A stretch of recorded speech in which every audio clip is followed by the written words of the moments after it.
What up, y'all? You know who it is, your boy Sadat X, you know what I mean? Right now with Chris Strong. Shout out to Camden, New Jersey, all my niggas out there. Let's get right into it. Yeah! BTBTV. Chris Strong, man. Yo, born, let's get him, man.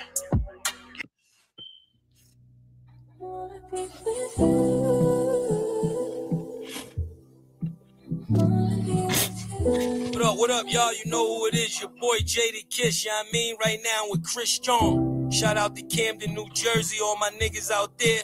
Let's get right into it. Yeah! BTBTV. Chris Strong, man. Yo, born, let's get him, man. Yeah, right, never off plan. Used to get busy with them guns in my hand. 4 or 5 or a black 9 with a grand in my pocket and beef cool as a fan. BTBTV, we are not playing. Y'all just talk, we back it up and down. Sideways, F what y'all saying. We Kyrie and Kanye. This a boss talk, so you clowns should just fly away. Yeah. Hop on the bridge, throw your frame off the highway. This not a game, this is business, this my way. Real talk, your opinion is nothing to us. We gon' stay on chill, long as y'all don't violate. But it's not fair. We could be cool or your worst nightmare. We the best, I swear. And you could be my friend or enemy, I don't care. And you better beware. Cause we coming for the whole pie and we don't share. No, it just ain't fair. But we the best, I swear. We the best, I stay up in the mix. A project politics, my mood kinda sick. Name well known from the hood to the sticks. 100 on the highway, flying so fast, burn the gears when I shift. Some people kick dirt on your name, what shoes you gave them. Broke your back for them and they got the nerve to play you. Kick raps, door off, pushed and shoved my way through. Bum rush the kitchen, put my floor up on the menu. The jealousy be hidden up in jokes. That's why I stay serious like David Banner turned in the Hulk in pure form like the Pope. Haters get infrared beams with the scope, so run and get ghosts. We fight good, boxed in like Floyd on the roast. I'm the great black hope. Man, we the team and they know it coast to coast and it just ain't fair. We could be cool or your worst nightmare. We the best, I swear. And you can be my friend or enemy, I don't care. And you better be aware. Peace to the gods, peace to the gods. We're coming for the whole pie and we don't share. No, it just ain't fair. We the best. If you with us, put your lighters in the air. No, it just ain't fair. BTV, peace to the gods. New Trader, Jersey in the building, Detroit, salute.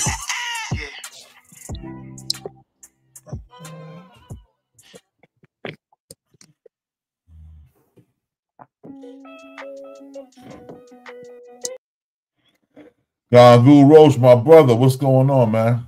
All right, man. Everything's good, man. How's everything? Man, just starting up the show, man. All right. Right now, promoting my little brother, you know what I'm saying? Chris Absolute. Like, ooh, what's all this commotion? Grown men got like females, ooh. Making moves, ain't gon' lose. Mama ain't raised no fool. I'm my own gang, do my own thing. I'm my own man, now I ain't salute. Cuz just hit me on the line, say he up in the city, said I'm through. He from Philadelphia, they known as Philadelphia. They the fam, nothing new. I ain't got too much emotion to feel for those try to mess up my mood. From a place with a beef on fire, came to the east side, ain't nothing new. Them nights when we used to do crime, we drop dimes on all we knew. If we got now rap, we rather lay flat before we ever told. Cause loyalty still mean a lot to me, even though places on earth is a zoo. Think politics and presidents is gonna save them. Man, I thank God I ain't nothing like you. Ooh, we just multiply, we don't die. We done seen war and survive. And we done got bored with the vibe. But gang, all y'all tough, yeah, ride. We ain't trying to run, we outside. If you ain't king, don't pay us no mind. Cause we do not recognize dudes who are faking. We militant, we don't play online. Yeah, I'm the no gang, like ooh. What's all this commotion? Grown men got like females. Ooh, making moves, ain't gon' lose. I'm ain't going fool. I'm my own gang, do my own thing. I'm my own man, now I ain't shooting, not killing with bars. I get the you see what he wants to do. frivolous. Ooh, I do not beef on computers. I see that, make sure you subscribe, bro. I'm nothing like you. Every day I am on guard, but I cannot call who really who faking my crew. I just know the back door isn't heavy, so I keep my eyes on everything that I see move. Some call it rude. Vibe. We do not smile, refuse to go back and forth on computers, and we are too smart to act like we don't notice. Some notice the flow is like Nas. Data gave me the cosign, along with us rhymes. So crack, say come back and see him when album's completed, and I'm gonna make it your time. Yeah, don't mind me, I'm floating on cloud 9. We protect the heavenly, mama, don't worry about me dying. God got me, I'm fine, believe. Don't mind me, I'm floating on cloud 9. We protect the heavenly, mama, don't worry about me dying. God got me, I'm fine, believe.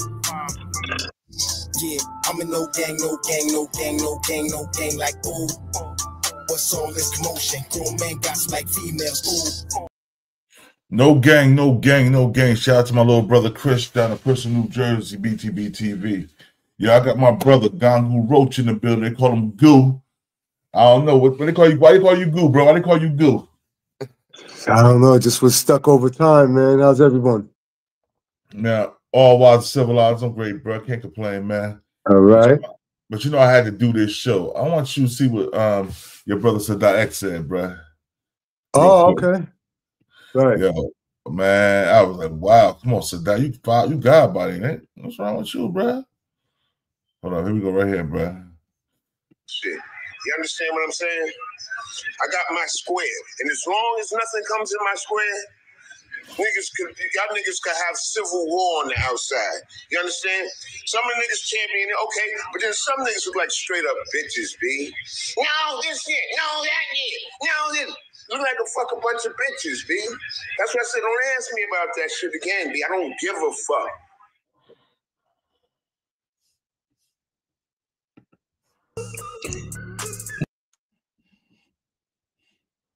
Hold on. And no, when he said that in word with the ER, he meant that.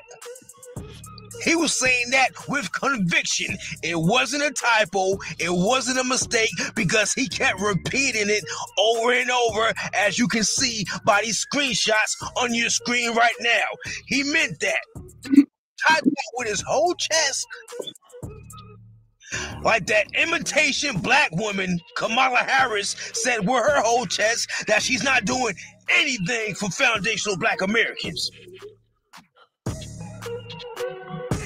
This man is literally acting like Myron Gaines, calling black Americans the N-word with the ER at the end, which is something you don't do even if you have melanin. So you have all these foundational black Americans confused as to why one of the childhood musical heroes, Sadat X, keeps calling us the N-word with the ER, hard ER at the end, and saying that he doesn't care about this debate about the origins of hip-hop. So CT Raw did a little investigating, and guess what we found out here at Channel Raw TV? His father is Guyanese. Now it all makes sense. Now it all makes sense. Foundational family, aka FBA Nation. Now it all makes sense. This is why he had no problem calling black Americans the N-word with the hard ER at the end, Myron Gaines style. This is why he said he don't give a F about the origins of hip-hop, because it doesn't include his people, aka the Guyanese people. It all makes sense now, FBA Nation. And I still rock with you, Sadat X, because you're a legend, but you gotta get checked right now. CT Raw style. Pause.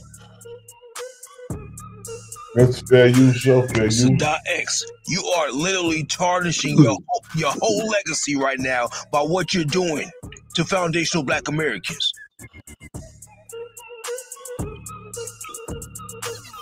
Sadat X, you have no idea what you're doing to yourself right now.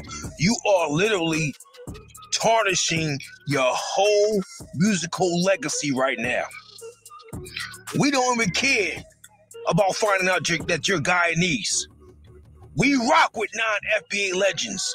Biggie was non-FBA. We rock with Biggie. Slick Rick. All right, yo. I got my brother Cross the Plug in the building. I got Gangu Roach in the building. Salute to everybody in the chat. Salute to you, Roach. I see you up in here first thing in the morning. All right, salute.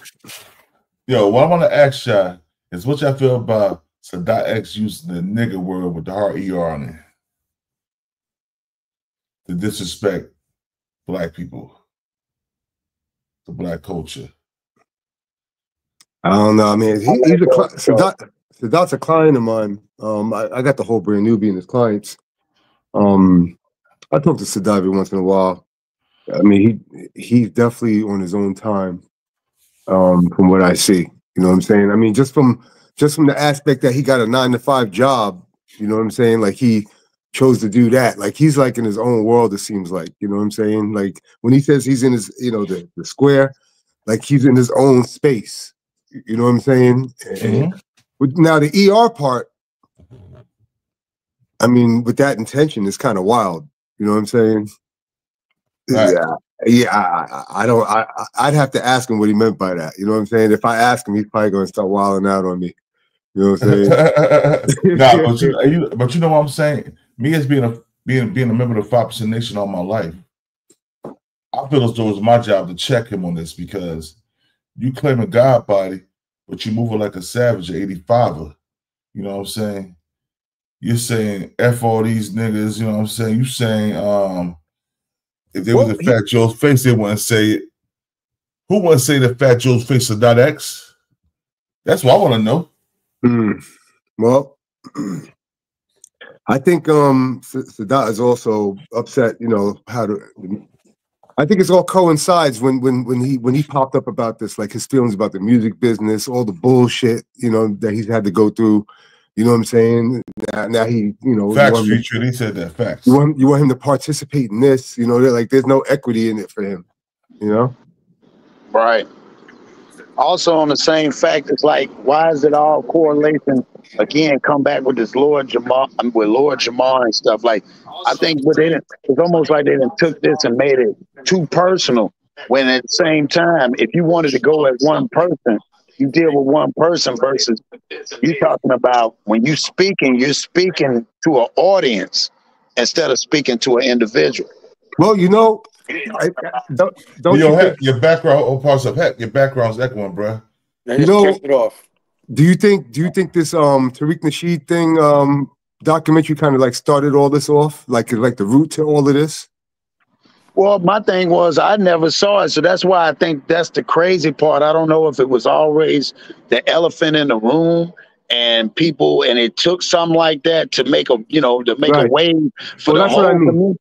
Yeah, because you got to remember when Tariq Nasheed was doing it again, he was speaking to his audience of people, not the general population. But when Fat Joe did it, you not only put conscious aware people, but then you put the youth involved in it, and you put everybody, and you put it all in this melting pot, and you equated it all with hip hop instead of paying respects to whoever it was that came along. I mean, we all see the videos when Joe used to wear the camouflage stuff with the moon part and all that. You know what I'm saying? You know, yeah. I mean, if you even look at the Strictly Roots video with Grand Poobah and all of them, I mean, these guys go back.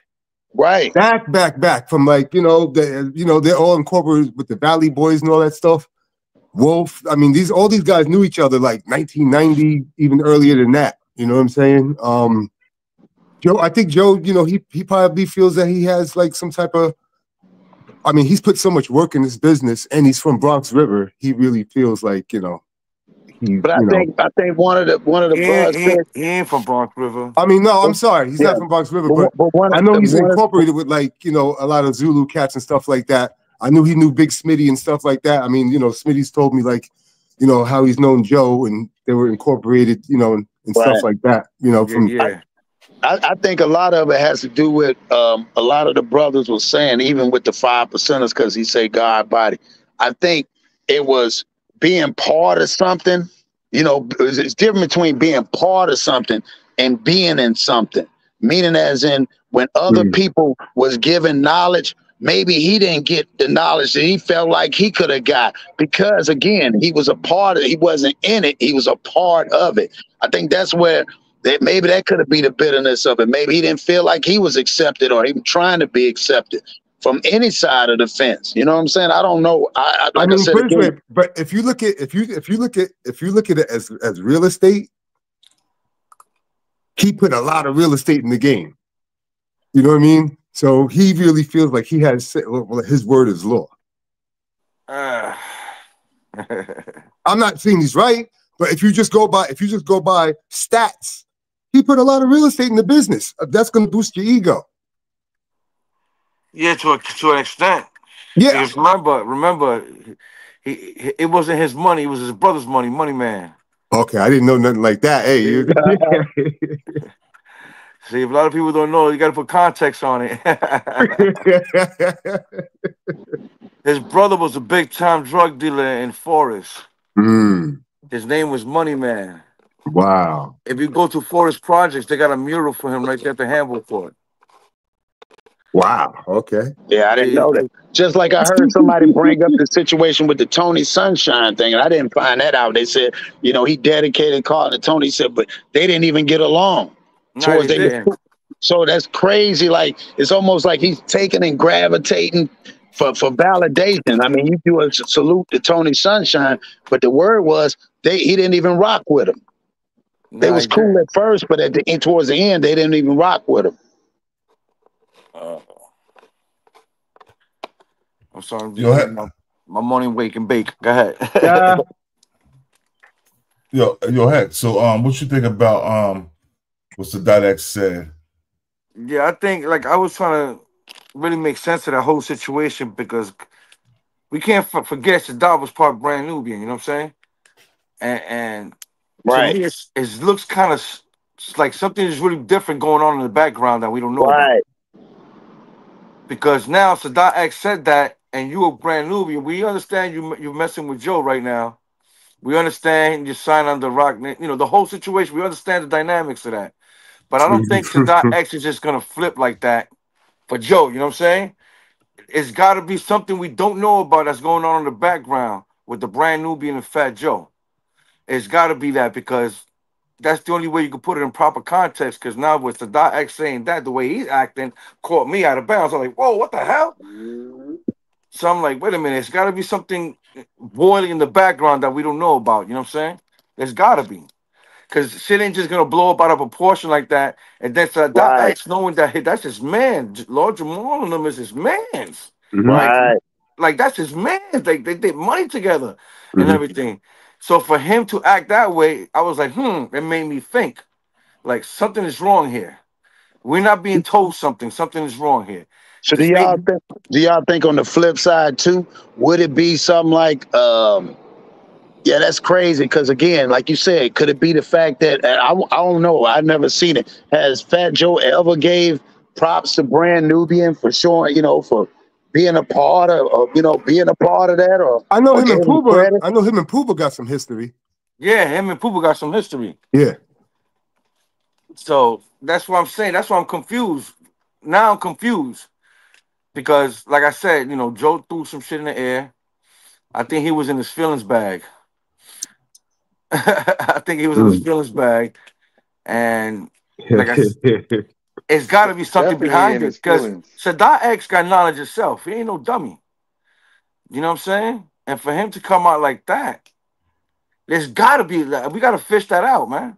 There's got to be something else. There's got to be something else. Because I don't want to opinionate, and then later on, I do opinionate on the whole situation in terms as who was first, who came as a second. You know what I'm saying? Like that. You know, I understand the dynamics of that. But them dudes is in their feelings right now, and I don't know what it is about. Yeah, it's starting to look that way because I'm not figuring. I mean, you can't figure this out because everybody said when it comes to a business move, that was a horrible business move for Joe to do. But then on top of that, again, that's why I said they addressed what they did was they addressed they're addressing the and to me now it's getting to the point, instead of them saying it, like they took shots at a group of people, but they really meant to aim at one.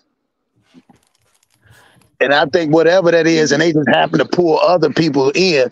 And Joe didn't know what he was talking about, because when he was saying it, to me, I felt like he was mostly in his feelings about whatever he was trying to express. Instead of asking somebody, hey, do you know what this is? Instead of saying, you know who these guys is, that such and such, such and such. You know what I'm saying? Just he been wanting to get that out. Imagine what he said behind the scenes. Imagine what he said behind the scenes other times. Yeah. That's not the first time he spewed. That's not the first time he spewed that, I'm sure. You know? And, not for nothing. I was watching. Hold on 1 second. I was watching. Doggy Diamonds. He had the guy from the Furious 5. Raheem for the Furious 5 there. And Raheem for the Furious 5 said that they was dealing with a Puerto Rican chick that was an artist, and she said, I'm working with so and so. He's like, why you working with them monkeys? Wow. What? He said, why are you working with them monkeys? That Joe said that? Yeah. Joe said that. He I know how he said it, but see, like, okay. Yesterday I was on fifth shit, right? And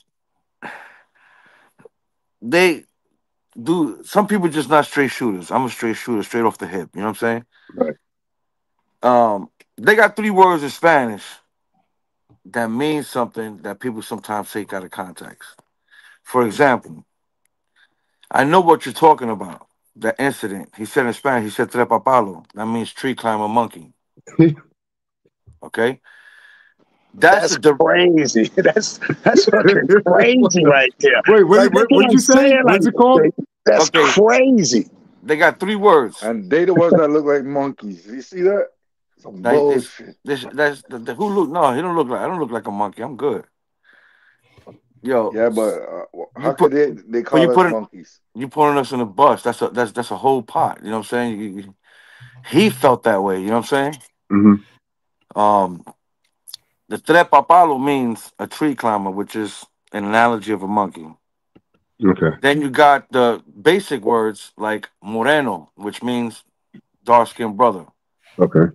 In Puerto Rico, we call our dark-skinned brothers morenito or morenita. That's a word of endearment. But when you start using trepapalo, molleto, stuff like that, then you're taking it to a racial context. You know what I'm saying? Like as if you was in an argument, you would change up and use that instead, maybe? No, I wouldn't. No, not saying you, but I'm just saying those words might come out. Yeah, those words might come out. So there was discussion that 5'5", and 5'5" was like, yeah, but those could mean this. Dude, let's just keep it facts. Let's not run around the facts. That's right. You know, this, and then he kicked out a couple of people because they was trying to spit the fact of what it really means. Yeah, but just the fact you said climbing up a tree, that don't sound like nothing endearment to me. You can't even put that. No, but I never said that word was a word of endearment. No, I'm just saying, just even whatever the word is, it's the definition of the word. Like that, you know? Yeah. Like, crazy. So, but that's in New York. You know what I'm saying? I'm 51 years old. You know what I'm saying? I've been around the bush for a minute. I was there in the parks when hip hop was going on. You know what I'm saying? Mm-hmm. So, the word moreno, morenita, y prieto. Prieto means dark skin. Okay. It never meant those words that I just said, moreno, morenita, y prieto. Those are words of endearment because to this day you got old school Puerto Ricans that call dark skin Puerto Ricans. Dímelo, moreno, morenito, what's up? You know what I'm saying? Those are words of endearment. But when you start using trepapalo, molleto, stuff like that, you're like, whoa, wait a minute. What are you talking about? You know what I'm saying? Just like the other day, I call the big brother, King over there, and what I text you that I lost a friend, right? Yeah. My condolences. No. The funny thing is, King told me the same thing, my condolences. So I had to call him back and let him know, no, he ain't die. He just lost a good friend. You know what I'm saying? Oh, okay, right. Right. Because he used the word cocolo.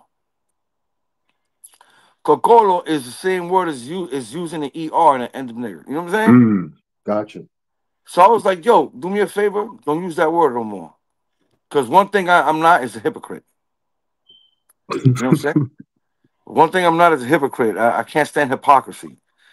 So I told him, do me a favor, man. Don't use that word like that. Because you better never used it in front of me before. But then he used it the other day. I was like, what are you talking? Did you just say? I had Right. to like rewind myself. What did you just say? I said, nah, son, get out, son. He was like, why? I said, get out, son. Like, I don't play those games, bro. Right. Like, I really don't play those games because I did my DNA test. I'm 51% African. You know what I'm saying? And people want to dispute with me, oh, that only makes you half black, whatever. I'm proud of it. I'm proud of that part. 100%. You know what I'm saying? You know, Nah, yeah, nah, you black. You Yeah. 50%, you black. Yeah, Majority you know. wins in corporation. You got to say so. I'm Right. the highest stockholder, but Yeah, yeah, exactly. You know, you won by yeah. 1%, bro. So, but when I try to try to make people give Spanish, I hate saying Spanish because that's not even us. My Caribbean brothers, because Mexicans and Puerto Ricans are different. That's a whole other dialogue. But I try to tell him, and he was like, "Yo," I said, "Look, listen, dude.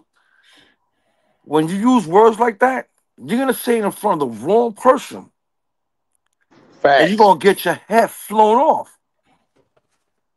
I said, "The thing is, you're like institutionalism. You use it so much that you forget its true meaning. Like words that we got right now that people use, that their meanings change.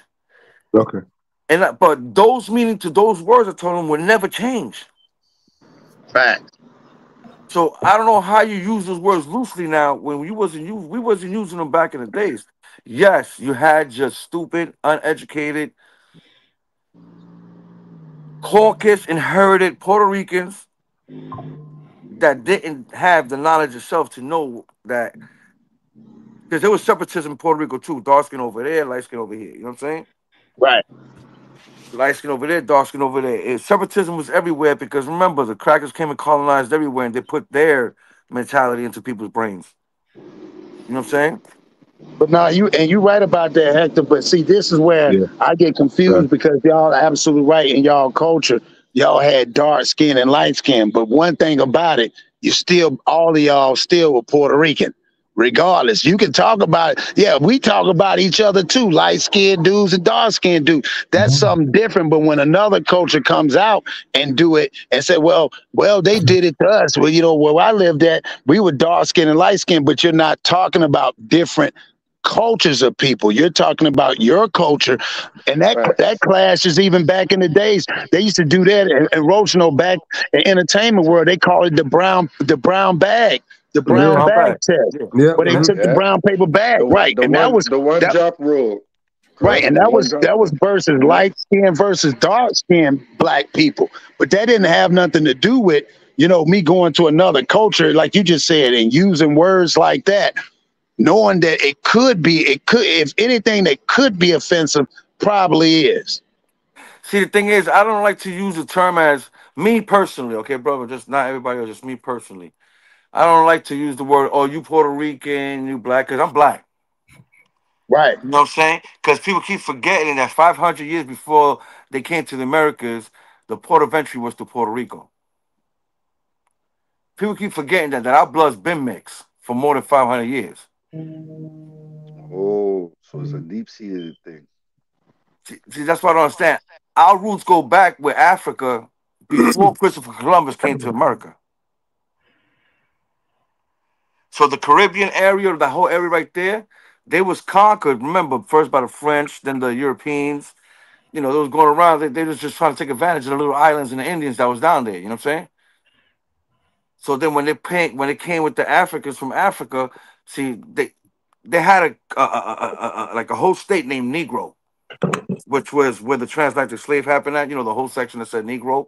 It was like Negro land. You know what I'm saying? You can look at the old photography of Africa and it shows you that. So when they came through there, they came through the Caribbean. So your culture, the black African culture, was coming through us through there. Then we went to Black America. When Black America arrived in America, a lot of Puerto Ricans was on those boats. Because like I said, they had to come through Puerto Rico. So we was on those boats. So that's why I don't like the term, oh, but you're Puerto Rican and you people down there, your culture. No, if you look at my culture, it's a high percentage of African culture. Because I just came from Puerto Rico. You got African traditions rooted deep in Puerto Rico. We talk about the barbed wire dance, all types of stuff. Like, it's crazy. It was beautiful. I was in shock. And also something I also learned in my years that there's two different types of Puerto Rican. They got the New Yorkican. They got the New Yorkican and they got the Puerto Rican. A lot of New Yorkers don't understand the culture. Hey, do me a favor, Hector, because you about to build. Can you break it down for the people? Remember, the world is, again, that's why I said it's going out to the world. Can you describe the difference in a New Yorker and a Puerto Rican? Most Puerto Ricans, I was born in Puerto Rico. I went to school in Puerto Rico, then I came to New York in 76. Okay.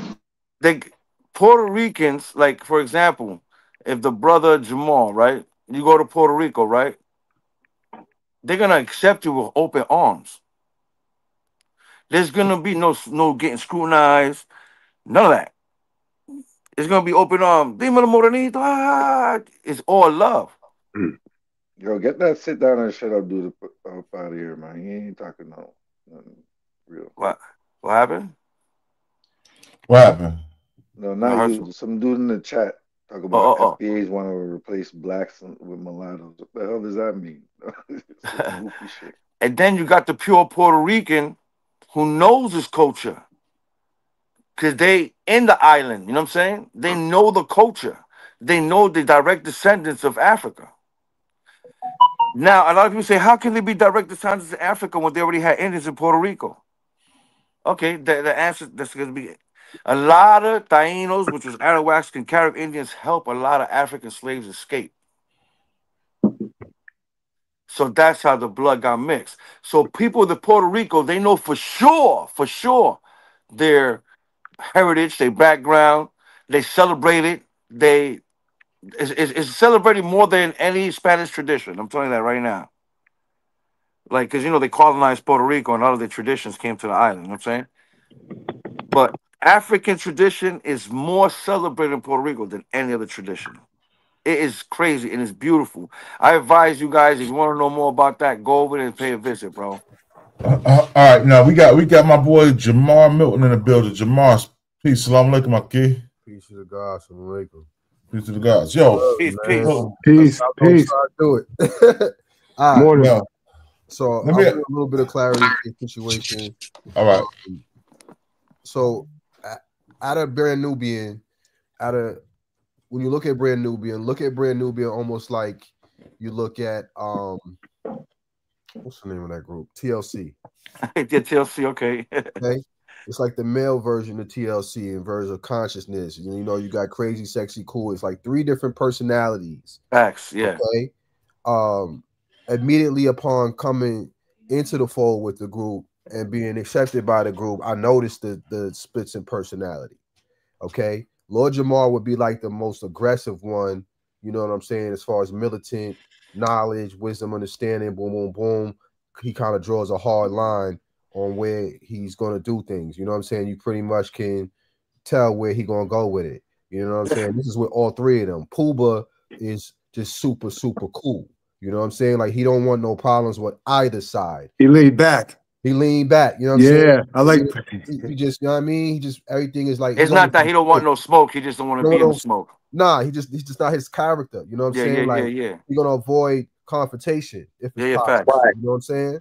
That's his MO. And then X is more like, look at him like the DMX of the group, like for real. Like he's more raw, street with it. Boom, boom, boom. He got the knowledge, but he don't always apply the knowledge. Right? So don't think that just because folks got knowledge that they stand on that end of the day when it's time to make that hardcore decision when you're back against the wall. X is probably the one most likely that blow somebody's head off of a quick decision real quick. You know what I'm saying? He got drunk or something. You know what I mean? Just hypothetically, I seen him pull out a box cutter at a party. Yeah.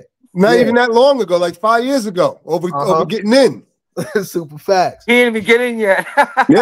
Yeah. So you gotta remember, they all their own man. They all got their own families, and they all got their own, you know, rendering of how they see the world. And just because they're a group, that don't mean they all the same person and they run in the same, you know, direction. Now, when they come together as a group to make music and perform, that's why it's beautiful, because you get all three of those elements and it's taking care of everybody. You see what I'm saying? So that's what you get in here. And a lot of times, you know, yes, Lord Jamar and Sadat X will disagree on things. And it'll be total opposite. It'll be a 180. But Pooba will come in and bring the balance. You understand what I'm saying? But it's not like you can't feel I don't want to say tension, but a little bit of pushback in the room, even when they all together. But when they hit that stage, it's a totally different story. You see what I'm saying? So that's what you're seeing here, you know, because now we're in the age of, it's not just, you know, TV killed the radio star. It's not you just hear. Now you get to know the personality of each person within the group with social media, when they get to respond. So this is exactly what you're seeing. Why hasn't Pooba already acclimated himself to the situation to try to bring? What I just told you. I know he's the peace getter, but I'm just saying he don't want to do it, but he got to do it. No, he don't. Yeah, somehow he gonna have to do it. No, he don't. That's the thing. Like, with people like that, that are non-partial to the situation, they like that through and through. It don't matter what you say or do. Like, that's their character. You know what I'm saying? And that's what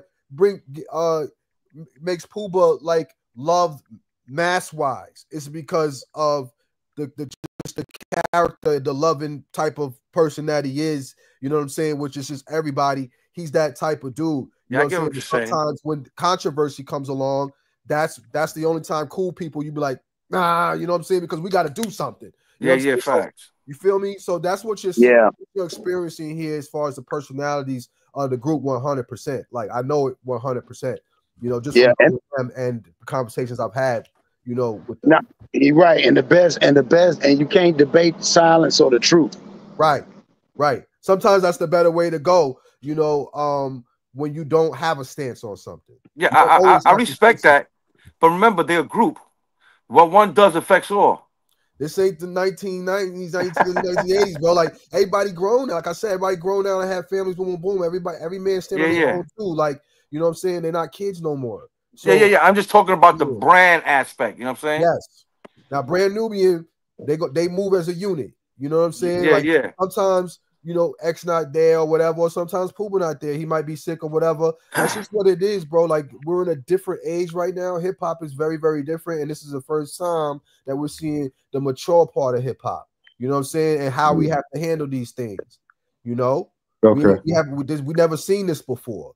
Hip hop was a baby when all of this was happening. These guys were kids. Yeah. You know, Big, Pac, everybody. They were all kids, bro. They never made it at 25, 30 years old, let alone 40, 50. What are we talking? Like, they was making decisions as kids. So remember, that's where we are now. You know, so this situation is not crazier than what it might look like in the public between them. They're used to it. They're used to each other's personalities bouncing off each other and how to deal with it. You know what I'm saying? So it's not that big of a deal. But I wouldn't look at it any bigger than what it is. Just let it play out. At the end of the day, Lord Jamar said what he has to say. He gonna stand on his. I guarantee you that. X is gonna stand on his. I guarantee you that. And Pooba is gonna stand on his. And that's what. So Jamar, what you think about Lord Jamar coming out saying we should boycott Joe? I think that it doesn't have to be Lord Jamar saying that for you to figure that out. Right. I'm just saying he did say that, but I'm just saying from the perspective of just the general statement. Yeah, I mean, he a real dude. He's the most relevant as far as culture and our thinking tank. Lord Jamar is the relevancy. He's the reason why it's being talked about. That's the reason why he said Lord Jamar, and specifically Lord Jamar, because he has the ability to control culture. You understand me? Like, that's where we are right now. Because we're not taking no BS no more. Like, black people not taking, after everything that we've experienced and just in the last 5 years, black people ain't taking nothing. Anybody talking crazy about black people, it's like we mobilizing. You doing anything crazy, we mobilize them because we haven't been doing that in the past. And it's a threat to all establishment. Well, it don't matter what it is. FYI, I spoke to somebody yesterday who was the former manager. I spoke to somebody, right? And they told me the strategy over Rock Nation is just to stay quiet about it and let it blow over, and don't add, so they don't add fuel to the fire. In crisis, they are trained not to say nothing. Yeah. To let things blow over. So this is what he was told. This is a guaranteed fact. So you have to have that element no matter what, right? And when you're in a group, somebody has to be the beacon for that when things go awry. It's like when Jay was talking, when he said, if I shoot you, I'm brainless. If you shoot me, you famous. It's nigga to do. When you get to a certain level, you can't respond to any and everything. Some things you just gotta let blow over. And Jay and all of those guys, they have been the poster boys for that. You know, like it was like all these allegations, and you don't hear them respond to nothing. Yeah, he gets taking the hits, let it go away. Facts. So when they do, that's when everybody's like, what? They responded, and it becomes a big deal because they never do that. More fuel. So then it raises more questions. Well, why are you responding to this? Right? So y'all make sure y'all hit that like button, man. Hit that like button. Let's get this in the algorithm. Like, share, subscribe. Yeah, so like these talking points are talking points that I know out of all three of the members, Lord Jamar sits down and he's discussing every single day. I know because I'm on the phone with him every single day discussing these talking points. I'm directly attached to the conscious community. So with me, I tap in from that side and make sure he's aware of people who are authentically walking that walk, how they're going to view things too. You know what I'm saying? So we build from that perspective. Like we sit down and we share books on a regular basis. I don't like that's not happening on X side, and that's the bro. But I know he's not sitting down reading books every day. You feel me? We did Rock the Bells was the last year for the 50th anniversary. You know what I'm saying? And that was my real wrap around. Like, okay, I see now because I got to see it amongst all of the groups when all of the hip hop stars, everybody's together. You see how everybody move. You see what I'm saying? And I got to see, all right, we in the green room. You know, X might go have a drink. We might go have a vegan sandwich. Pooba's cool, chilling with family. Everybody kicking it. You know what I'm saying? That's the vibe. But it's a vibe that everybody can come in. And when big issues arise, you can see how different people respond in different situations. I understand. I respect your whole thing. I understand where you're coming from about the different characterizations of each person, the different attitudes. Everybody responds differently. You know what I'm saying? Facts. But yeah, I you just gotta respect it. You gotta respect it. Yeah, but the only thing that you know comes into mind when brothers speak like that and they say things like that about we're not having it no more, facts like that. You know, I respect that because we tired. You know what I'm saying? And we got and like you said, it's conversation, especially of people brown and black. We got to have this conversation because what that does is destroy the lies that's been told, so we can get down to the bottom of them and say, hey, we really rock with each other. Who's really doing this? Who's the one saying these things? Let's call them out and tell them, hey, bro, we're not here to divide, but we're here to be, like you said. You said on the panel the other day, you was on there. You said, man, nah, we ain't gonna play the games. We ain't doing subliminals. Let's keep it a beam and just be straightforward because it's the elephants in the room now.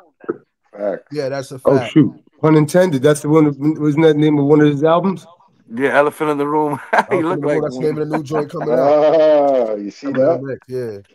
And Lord Jamar just dropped a single called "Elephant in the Room." That's what we're talking about. I gotta hear that. I think Fat Joe's just tired of pretending. You know what I'm saying? He had this sentiment for a while now, and it's all coming out. You know, as you get older.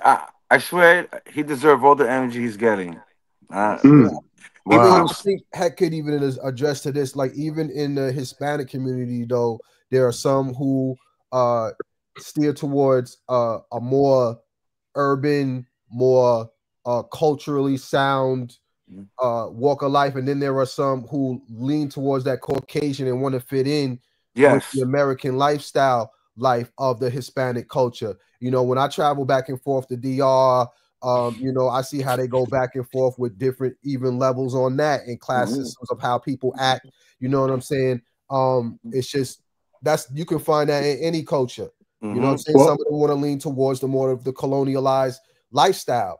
Yes. And Fat Joe just seems to have all of those red flags of that type of person, even though you're attached, or what they call tethered now, to a certain lifestyle. You are the guy who will, if you see that little shiny part on the other side of the fence, you think it's better over there, and you're gonna praise those talking points. You know that you look like us, bro, but given the opportunity, you'll sell us out. Like, best believe. And you see that's a fact. His whole set. Whole set. You see how the real raw Hispanic ones is like, yo, Joe, Cuban links and all of them. It's the same thing. So that's what you're looking at, man. Did you hear, Jamal? Did you hear about it's alleged that he registered as white when he voted? I wouldn't put it past him. Like, that's what they're saying. They're saying that he registered as white this year. Yeah, I believe it 100%. There are Hispanic. Ever since he was young, he was registering as white. I live in Long Island. And people do that. Where you at? Long Island. I'm here. Where you at? I'm in Shirley. Oh, say less. Yeah, you out east. I'm right here in Merrick. You know what I'm saying? I grew up in Roosevelt, Freeport. So my Freeport is all Spanish. You know.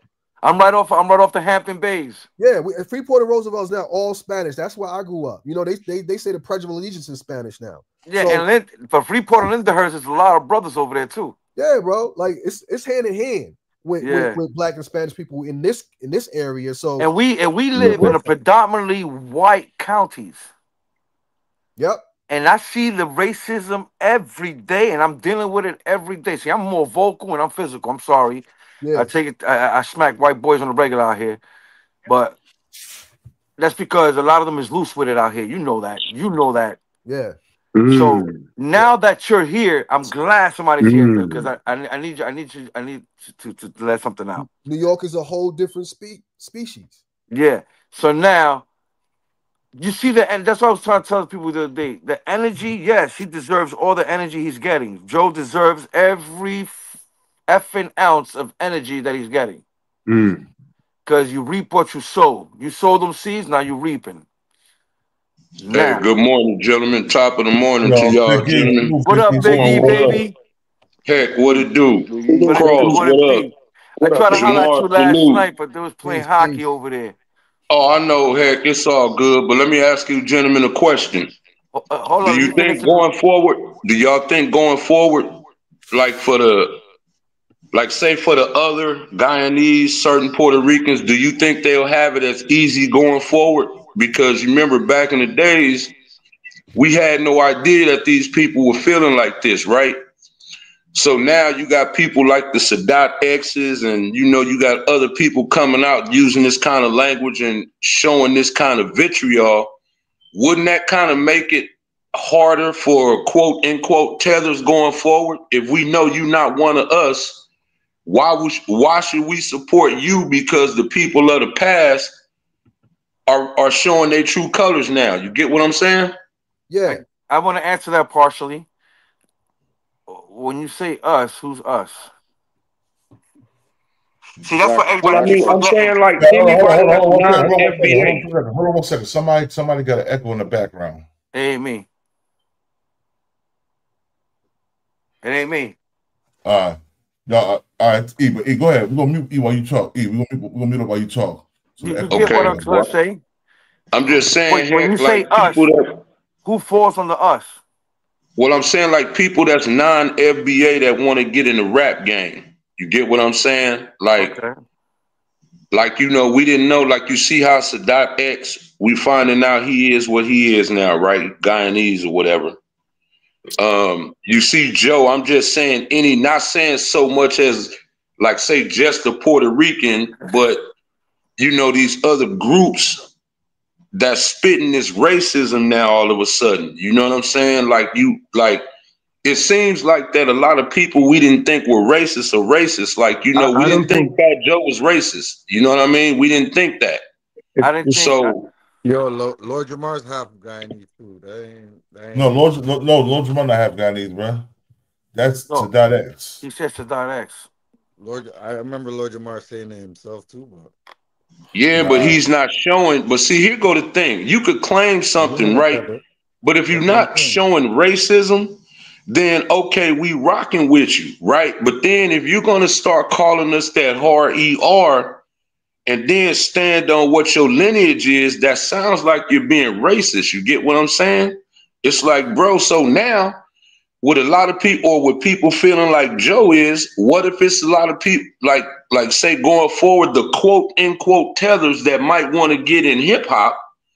It's like, well, you know, we've been there, done that. Like we put y'all, like, look, even taking the YouTube world, a lot of black people supported that Myron Gaines fool just for him to turn on us and start calling us that hard ER once he get on. The unfortunate part is that hip hop's been given to everybody. You know what I'm saying? It's not. There's no restriction or parameter on it now. So yeah, I mean, but we don't have to support them. But we don't have to support them. No, that's what I'm saying. But a white guy, you don't have to. But everybody has their own market. You could be a rapping Klansman. If people like that, then that's where they go, where their feelings are. You know what I'm saying? Yeah. That's what that. Everybody got a. It's been given. It's been given to everybody. It's not. There's no restriction. That's the unfortunate part about it. Parts of Matt Mills, you was right. He is half Guyanese. Lord Jamar's half Guyanese too. Yeah. You know what I'm saying? So it's not about Caribbeans being other than an American. If you're a tether, you're just a tether. You know what I'm saying? You're from somewhere else, and you're disrespecting the people of that soil. I would say the same thing about anybody coming to Trinidad talking that shit about black Trinidad. You know what I'm saying? So that's the thing. He generalized a large demographic of people. It's like there's a way that you can say what you're trying to say without putting everybody in the box. If you wanted to come at Lord Jamar, you should have just left it at that. You didn't have to include FBA and all of that because you're doing too much. Why don't you just reveal that you have an issue with Lord Jamar and something that he said because you were trying to defend Crazy Legs and what he was dealing with Crazy Legs. That's what it is. It's pretty crazy third leg. See it. You know what I'm saying? And you wanted to align, you wanted to turn it into a racial thing. You know what I'm saying? And now here we are. You know what I'm saying? At the end of the day, you know, we know who founded this and just leave it at that. We wasn't trying to say like we the only ones that run it. At the end of the day, we trying to say, yo, we created it and that's it. That leave it there. But you know, this is what happens when people want more. You know, like Cuban said, you greedy. You want more credit than what was given at the end of the day. Because I can name on my hand, like I said, 5, and that's just no disrespect to his Latino. I can name 5 that I could say was super influential. 5, and that are still relevant today. On one hand, if we can name more than that, then we could have this discussion. But name the 5. Yo, name the 5 for me. So everybody. Yeah, please. I'm gonna say Big Pun. Number 1, under him was Fat Joe. That was a package deal. Okay? Because if we had to choose between I can't say Fat Joe because Fat Joe is not authentic. His shit was Fat Joe, we don't have Big Pun. So it's a package deal. Okay, I see what you're saying. Right? I understand that. I understand that analogy. Yep. Right. Pitbull, Cardi B. Even though we don't like him, whether you like him or not, I don't listen to none of their albums. But these are the ones that ring off. Okay, period. Yeah. Facts. I'm a true hip hopper. That's why. Yeah, the 5th one is gonna have to come from the Hispanic community on what it is because I can only get 4 solid ones of mine. That's why I said I can only name like 5. Wait, so who was the 4th? I said Pitbull and Cardi B. That's 2. Like Joe, little T. Joe, Pun, Joe, Pitbull, Cardi B. That's the 4 that I would say that really took it. There. You know what I'm saying? That I can say. Yeah, but you missing. Okay, that's true. The beat I'm gonna take you back. I'm gonna take you back. You missing Mellow Man Ace. No, I'm 51. I'm talking about this is the early 80s. Yeah. Mellow Man Ace. What remember that song? I don't know if you know the song. It was like a bilingual song. Yeah. Parts up. Prince Marky D. What about Special Ed? He could be my 5. Prince Marky D, I would put at my 5. Okay, yeah. I've been waiting for it. Literally, this whole week, we would think like, Wick, you know, he's a legend. I can name like 75 black ones like this. Boom, boom, boom, boom, boom. But that's because you created it, and that's the face. Right. So it's like, come on, man. Come on, man. You got to give us at least 25 in order to be like, oh yeah, we've created this. Come on, B. Hip-hop is? Give me at least 25 Hispanic. If we struggling right now in 5 to 10, come on, we're gonna have a. You know what I mean? All I know is, I created it. I gave you that 100,000%. So do y'all think that really kind of like when you see all these people come out, the Sadat X, and then like the Busta Rhymes and all them, they did the culture a misjustice because when they came out, they didn't they represented hip hop. They didn't represent their culture where people would know who they was, because they could have created and carved the lane over in America with.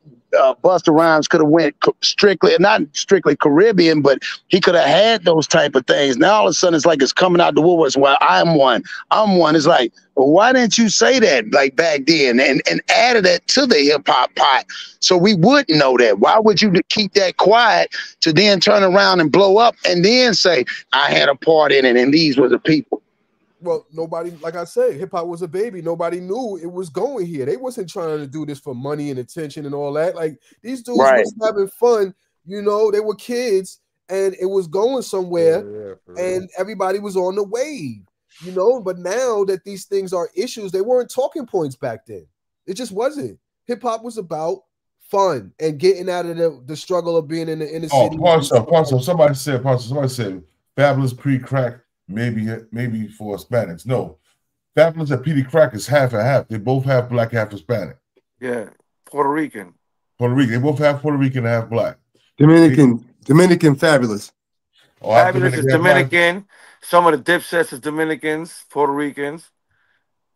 Hey, but here go my question, fellas. Here go my question though. Why weren't none of these people talking this back then? Because what I'm saying is, I think I said it last night or yesterday on 5/5's panel. We're not the ones that made the separation. You know, again, you had groups called Lighter Shade of Brown. Like somebody just put Kid Frost up there, La Raza. To me, you're already separating yourselves from us. If we supposed to be all in it together, why do you have to be a lighter shade of brown? Why can't we just be all black or whatever? If you say you co-created and we all together, why are you making something specifically for La Raza? You separating yourself from us already. Why didn't you do that back then? Why didn't you say you helped create rap back then? Then we know where you stand. You see what I'm saying? See, today, after you done made your money, you got your fame and whatever your status is in the culture, now it's like, oh, well, we co-created it. Oh, them hard ERs. Oh, them Cocolos, the this, the that, the that. See, you wasn't doing that at first. Right. See, now that you got on, see this. Now this go back to what I was saying earlier. Heck, you see how they done backstabbed us. You know, even like my man said, yeah, it's been handed to everybody. But I'm saying going forward, it's like, okay, bro, we all know that for the most part, the culture go how we go. If Joe just dropped the album and nobody go buy that album, it's not finna do nothing. I've never heard nothing on it. Well, maybe no, it's buying it now. What I'm saying? Huh? I don't think it's doing too well now, though. I wasn't buying it then. I'm not gonna buy it now. Right. So that's what I'm saying. So why wasn't this a talk in the 90s? Like, why wasn't this a talk when rap was in its golden age? Because of me, you get what I'm saying? Like, wasn't none of this it wasn't no, you know, that's what I'm saying. Heck, if we was all like, it's like my man said, it was a baby. Everybody was just having fun. Everybody was just getting their product out there or whatever, right? Now, again, fast forward today, now that politics is in hip hop now, because you got rappers that's endorsing these candidates, right? They came out and big business. Yeah, right. So now that it's politics in it, see, to me, that once you throw politics in it now, the politics is going to ruin it if it hasn't already ruined it. You get what I'm saying? Because now you forcing people to choose sides. Oh, okay. It's almost like mixing politics and religion. Mm-hmm. Yeah, that's what's going on. You see now, because you see, Joe was promoting what's her name, Harris. Peace, cousin. You Yes. see what I'm saying? So now now that he's being political, same thing with Cardi B. We seen her get up on stage, nervous, had to get a speech off her phone so she could promote the Democrats. It's like, nah, politics shouldn't have no place in hip hop because that's going to automatically divide you. It's people who don't want to vote Democrat. Now you done separated them. You get what I'm saying? Now, you know, you got Puerto Ricans up there speaking for everybody as a whole. And then you see where they, you know, were the ones that's being racial with it. You see, to me, all of that's politics. You know what I'm saying? We never heard this before when rap was in its golden age. When KRS One, like when he dropped Criminal Minded, My Philosophy, we wasn't talking about no races, no religions, no none of this, no none of that. When these dudes were at their apex, it was about the craft. Right. Now, all of a sudden, it's about where you from. It wasn't about where you from. Back then, it was about you was from New York, LA, wherever you was from. You was repping your city as a whole. You know what I'm saying? Wasn't nobody talking about who created it, this, that, and the third. Now, fast forward today, now they're trying to change it up. And I think because it's a lot of politics involved today. Yeah. All of that.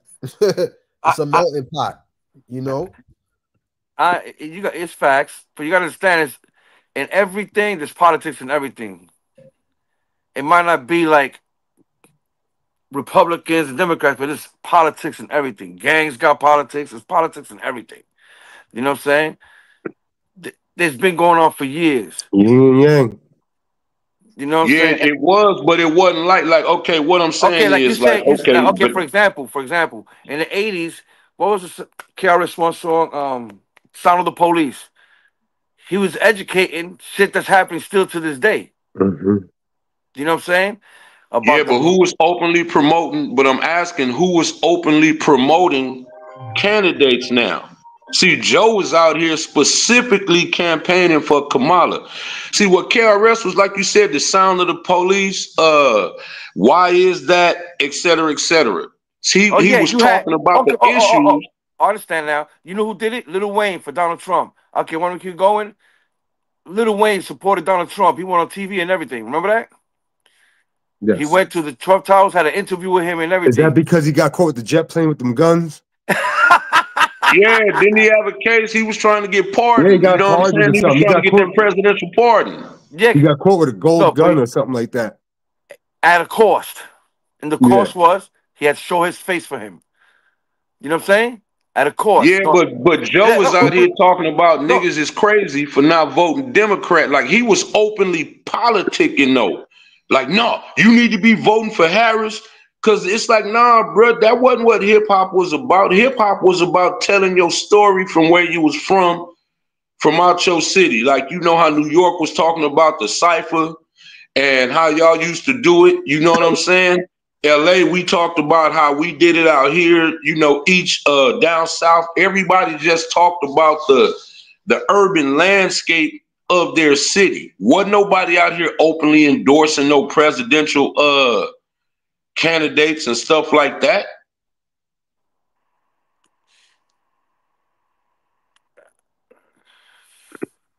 I understand.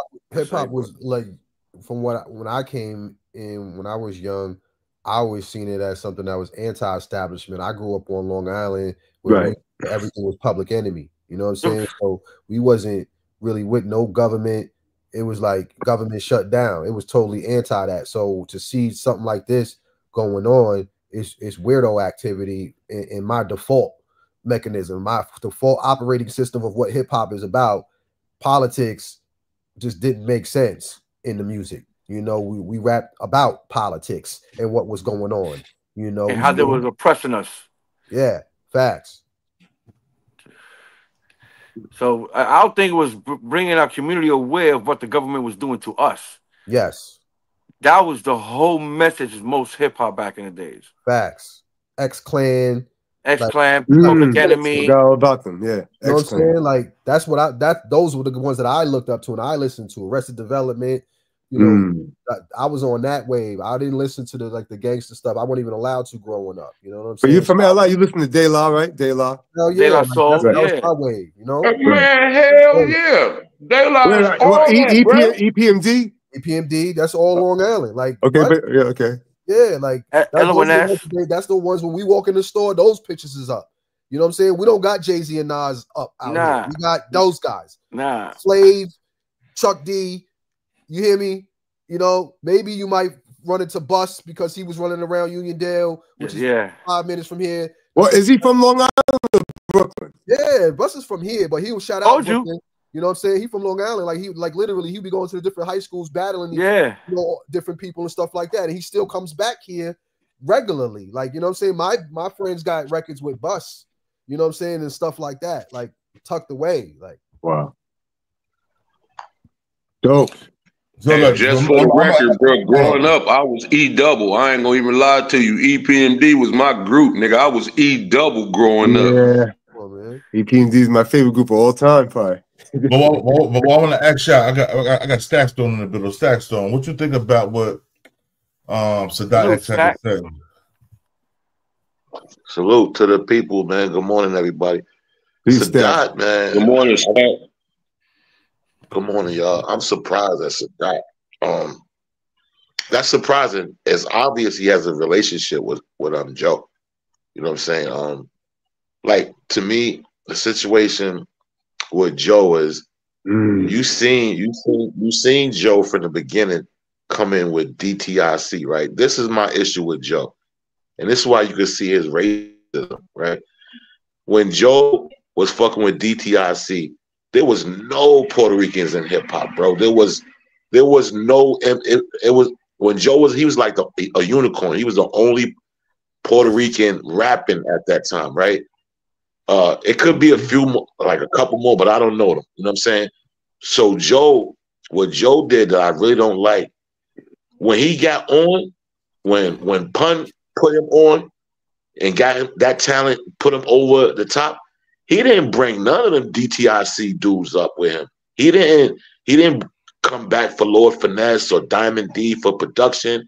That nigga established his own shit, and he made it feel like the Puerto Ricans is here, and you know what I'm saying? It was, to me, it felt like a separation, even though he did have Remy, but he was really on some pro-Latino shit, and it felt like you couldn't get inside that Terror Squad circle if you wasn't like had a background of being Spanish. And then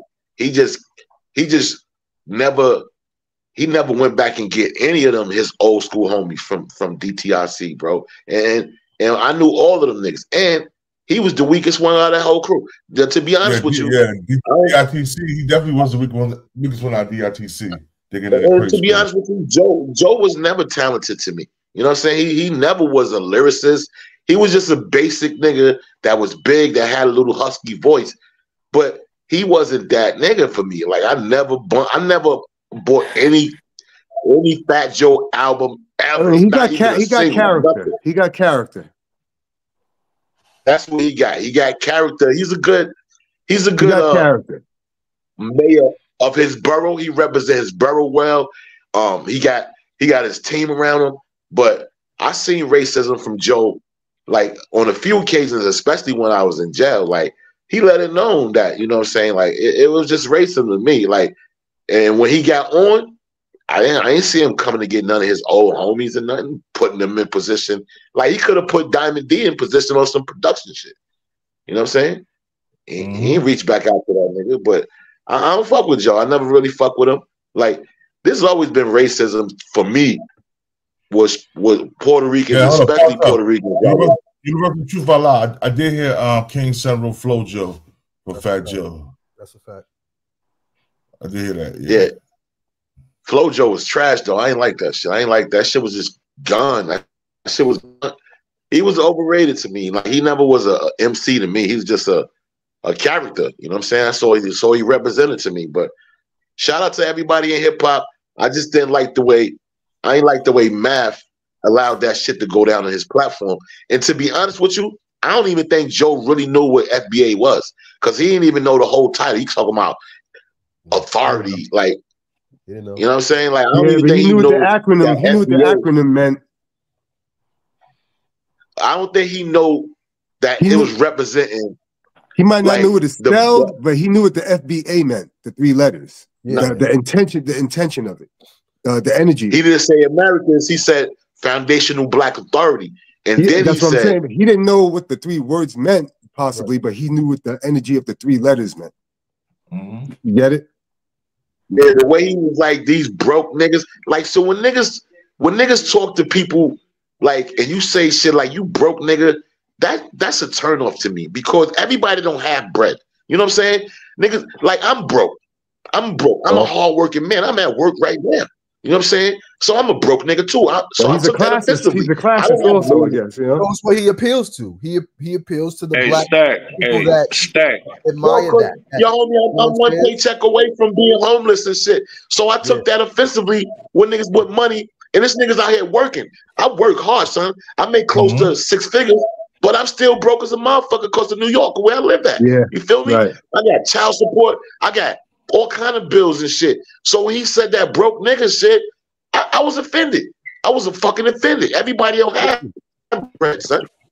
I mean, he looked down. Hold on. Let's chill out the F-bombs because we're not monetized with all the F-bombs. Hey, Stack, look, this is what I want to say too. When he talking about everybody broke, do y'all know when hip-hop was in its golden age, people used to save and scrape money to go buy them albums. Everybody remember them albums and CDs was $20 a pop. Yeah. So it was people, it ain't like it was rich people that was buying that music back then. We was putting in on albums. We was scraping, we was saving up to get that $20 to go get that album or that CD. So when you say broke nigga, broke people is who bought your product. You know what I'm saying? Like when hip hop was in its golden age, when the best music was being put out, wasn't nobody rich at that time. No. You know what I'm saying? We went out to go with, bro. We couldn't wait to hear when people dropped their albums. We figured out a way to go buy it. Wasn't nobody rich. So it's like, for what I'm saying is, broke people made a lot of y'all careers because people was finding money to go support y'all.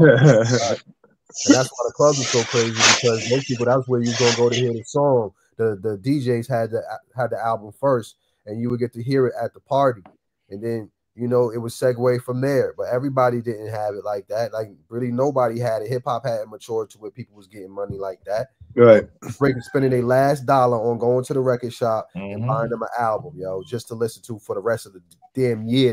That's facts. You didn't have to do music every freaking day and every week. It didn't have a fast turnaround. You got the album. That's crazy. The rest of the year, bro. Wow. Got this is the album of the year. Good.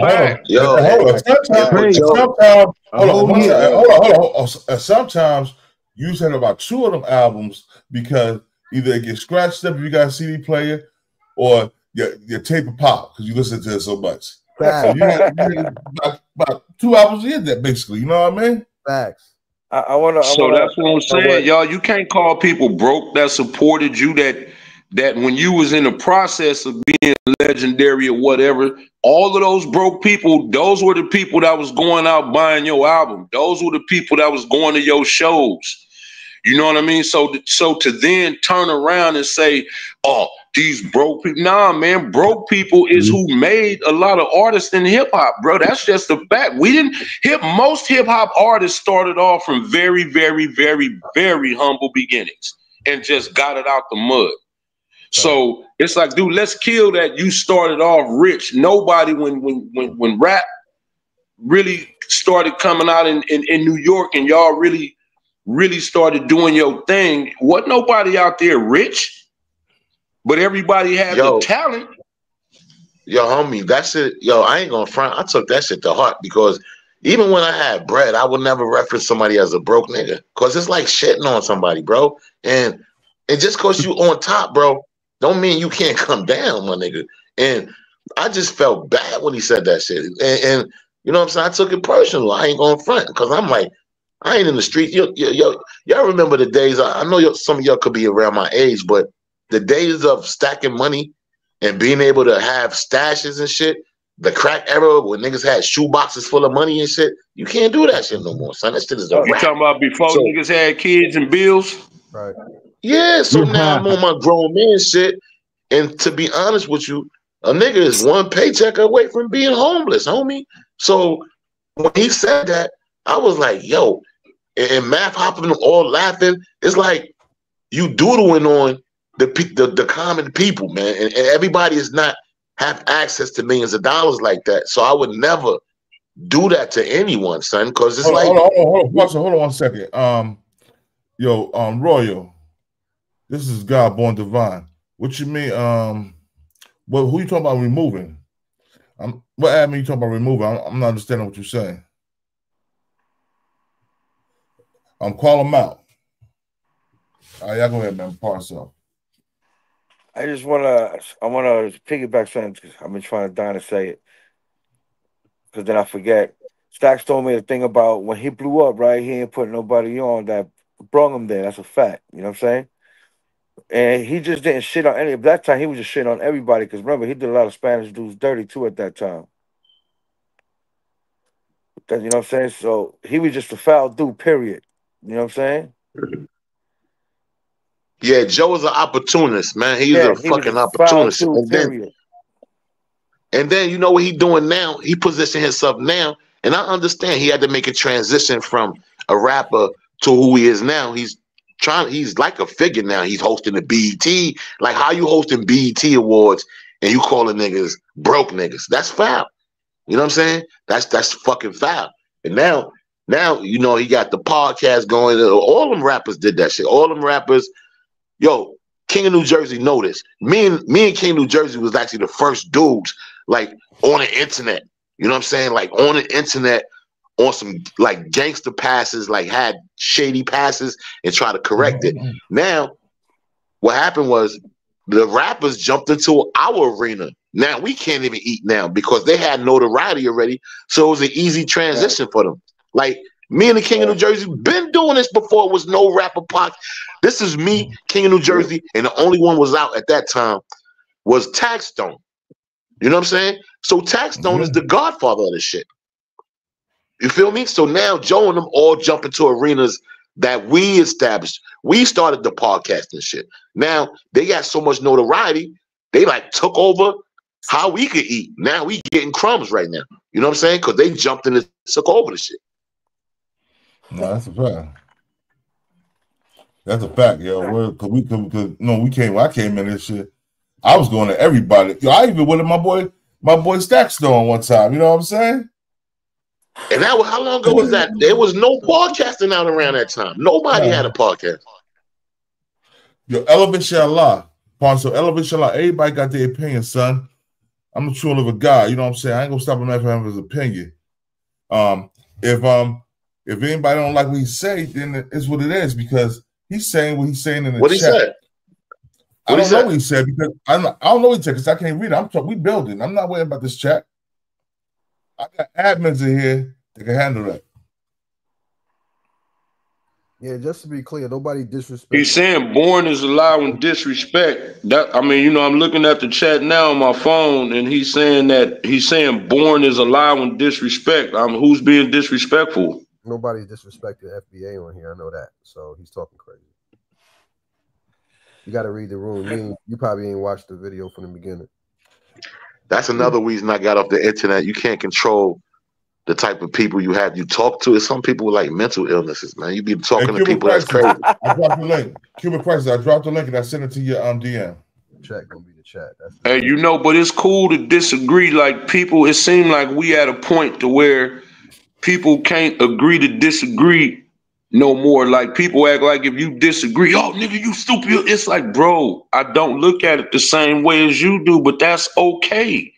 Like that's fine, bro. That don't mean somebody's stupid. That don't mean you know more than him, this, that, and the third. Nigga, you might like fried chicken. I might like rotisserie. Do that mean we need to beef?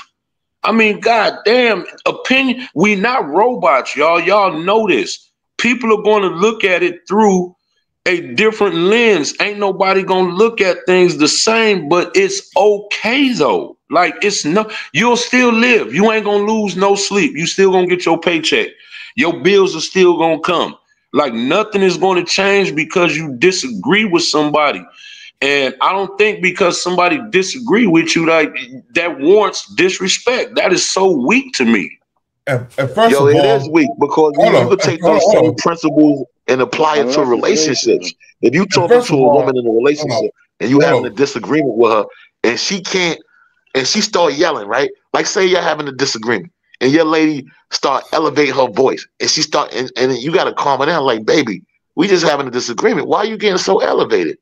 Because she don't have the tools, she don't have the coping mechanisms to express herself anything other but anger when she's mad, and that is weak. It is weak, homie. So that applies to a lot of people in life. Like, and that there's certain tools I learned how to use. Like if I'm elevated and I don't agree with what you say, I don't have to get agitated above it. That's your opinion. We can just talk facts in monotone. But people don't have the skills. It's a skill set. It's a skill set. Straight up, you gotta learn that shit.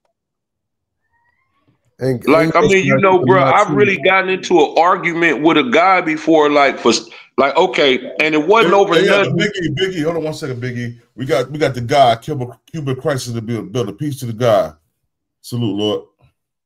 Salute to you, champ. You know what I'm saying? But like, say, like, let's say if somebody say, hey, man, Nas is the greatest rapper ever. And I say, well, no, I disagree. Oh, nigga, you stupid. You did. Okay, bro, why can't I like who I like? That's not saying that I don't like Nas. But why do I have to feel like he's the greatest MC ever because you do? You get what I'm saying? Like, I might not like everything Nas put out. That should be okay, right? Like, I should be able to like who I like, right? I shouldn't have to like who you like, right? And that should be fine, right? Right. Dude. And also, like, every black person don't subscribe to FBA, just to be clear. What you might consider a black person. Tariq Nasheed is the one who coined that phrase, and everybody don't like Tariq Nasheed either. You know what I'm saying? So you gotta keep that in mind. Everybody don't subscribe to whatever you want to call black people for this epoch. You understand what I'm saying? Our name, we're so diverse. Our names have changed so many times. We went from Negro to niggas to coloreds to African Americans to just black to whatever, you know, and even black is offensive to some people who are Moors. So understand, we the most diverse group there is on the planet. So to try and group everybody in one box is literally impossible. And all we're trying to do is trying to get it to where by law, this is what FBA is for. So by law, we can claim what is rightfully ours, which would be reparations or whatever. We have to categorize it by law. But by nature, we don't move like that. We move by tribe. We move by you got to put it into legalese. Tribe is your vibe. That's what it is. Gangu would know all of that. Yeah. All right, we got my man Cuban Crisis in the building. Cuban, peace, guy. Speak your piece, yo. We got the guy McMahon in the building. Jeez, how y'all doing? No, I'm listening. I mean, I'm willing to build, but I'm just seeing how the flow goes. I'm not into like calamity and chaos in builds. You know. No. This is a good build, guy. No disrespect for the panel. Speak your speech, man. I mean, it depends. You know, like I said, I'm listening in. You know, because I don't want to start talking on something that's not, you know, relevant to the conversation. So I'm all ears right now. I'm just listening. All right, no doubt. McMahon, what you gotta say, McMahon? I see you slobbing here, bro. What's good? Yeah, I'm in and out. I gotta get ready. I'm about to go to Kentucky, but I wanted to say one thing, right? I feel like this conversation keeps getting lost in translation because you got different elements of this conversation, right? You can hear me? Yes. Me being from the Bronx and being 50 fucking years old, right? I never experienced the hip hop that they talking about. I never experienced that without Puerto Ricans, right? Now I do understand that the general consensus is that black people, we quick to give up our shit and we don't fight for nothing. So I appreciate the fact that the conversation is opening up the doors for that, for us to start securing our shit a little bit better. But when you, okay, let me try to use my words correct, right? When I think about, but let's go back to the foundation of the conversation. When I think about hip hop, right, and I think about the Bronx, I'm thinking like right now, what drill music is made. Who's the creator of drill music, right? Is it black people? Is it Puerto Ricans? Is it, you know what I'm saying? I think that it's a where question as opposed to a who question, because, you know what I mean? Me and you wasn't doing no beatbox, and then the Puerto Rican dude came by and said, yo, keep it low because Jose's coming by. You know what I'm saying? I feel like the things that we're talking about is a way to secure our future with shit, but this is a conversation that ain't going to ever end. You know what I'm saying? And then, you know, then we have the thing with Puerto Ricans saying the word nigga when they've been saying nigga for 50 fucking years. You know what I'm saying? You feel me? And so I just feel like calling me FBA is a disrespect to me, because it disrespects my true ancestry. When I go to FBA and I find out that the official FBA is owned by Tariq Nasheed, this nigga selling me fucking fitted hats. You know what I mean? And it's a .com, .org. So I feel like a lot of these niggas is lining pockets off of our pain, and then they talking about what these other nationalities are doing. Nigga, we need to have a conversation with ourselves, closed doors, before we can start talking about who owns what. Today we need the conversation instead of talking about all this other shit. I swear to God, man, these Black Lives Matter people, everybody that used the word put something black in an organization name steals the money for themselves, and they don't put no money back for us. What worked for me back in the days was the center. That's true. Going to Bronx River in the center. You know what I'm saying? That's where I got my life, going to the PAL, shit like that. You know? But as far as hey, Magmean, let me ask you a question. And I think it's relevant. Even though the conversation needed to be had, but do you think if Fat Joe had never went on that podcast and said what he said, do you think we even having this conversation? Yeah, because the God been talking about this for 3 years. See, a lot of people what we do is we become trendy. We wait for things to jump in front of our YouTube before we get interested in the issue. But the God been talking about that for 3 years. For 3 years. And now it's popular. There's a lot of people that's blogging is talking about it. But go lift the hood up. What the fuck is they doing for the real black people, man? Ain't doing shit. The guards is doing more for the black people, you know what I'm saying, than this Tariq Nasheed nigga. This nigga's selling pendants and his book for $25.99. $24.99. FBA ain't a term that was just made right now. That shit been around for everywhere. Forever. Foundational Black Americans. I mean, come on, man. Marcus Garvey was oh man, you know what I'm saying? But Magmean, but to me, it seemed like he got mad because brother said that it wasn't no co-creation. We created it. It had nothing to do with what I'm saying is it went from okay, so name of E, because there's a lot that you say that I agree with. But name that, do this, let's break it down. Give me the name of the person that started hip hop, or the names of the group of people that started hip hop. Just tell me 2 people. Well, I mean, you know, bro, I'm from the West Coast.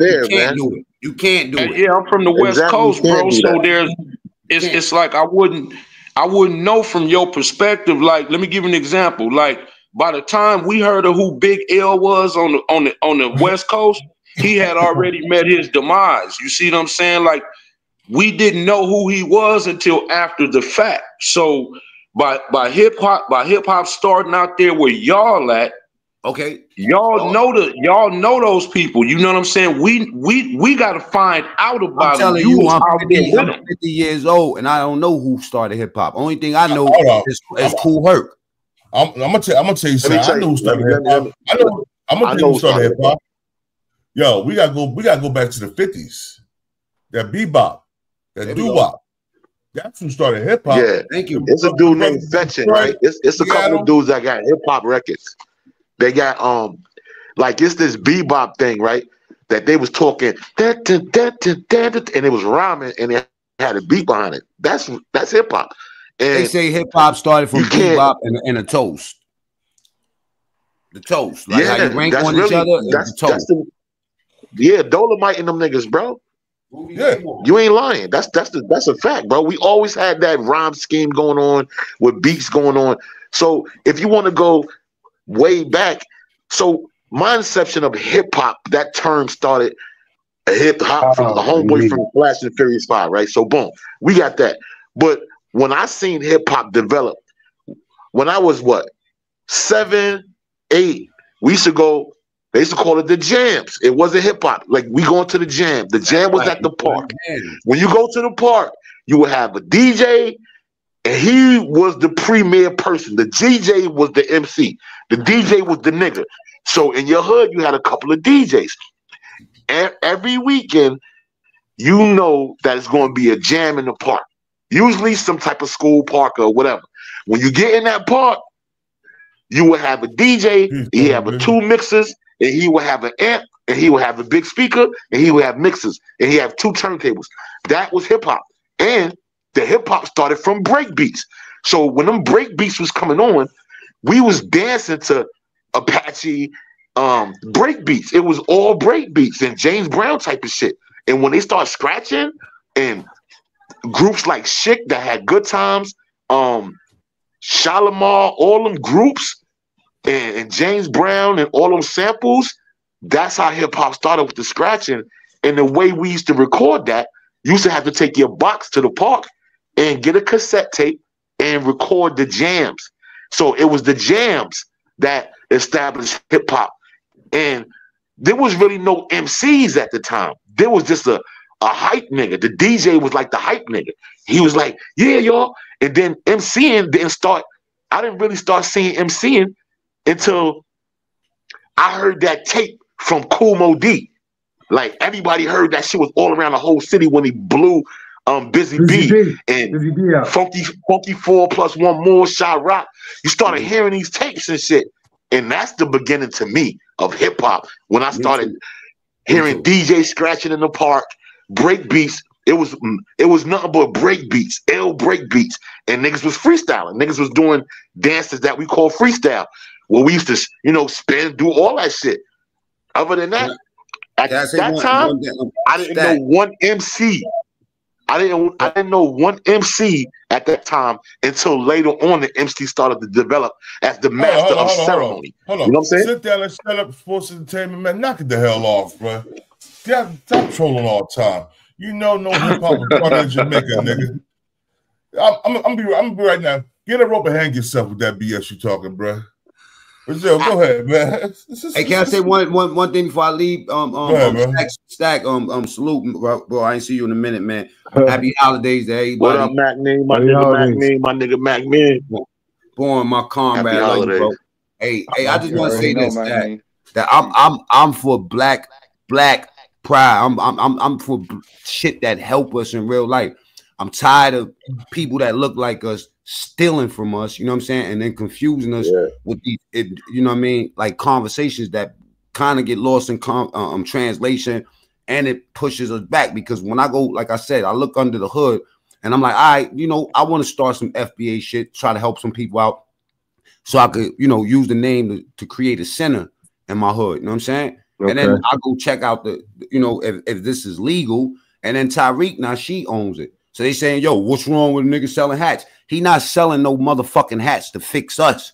This nigga's pimping the system. Hey, watch your F-bombs. Watch your F-bombs. Remember, Born just spoke on the F-bomb, champ. Excuse my language. Excuse my language.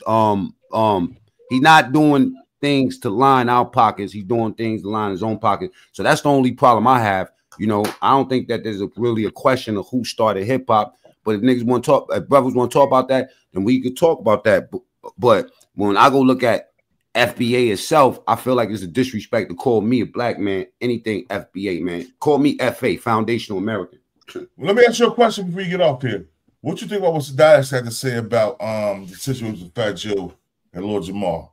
I think that Fat Joe probably, and this ain't to defend him because I don't know what the fuck that nigga reasoning was. But I'm talking about Sadat X. What's Sadat X like?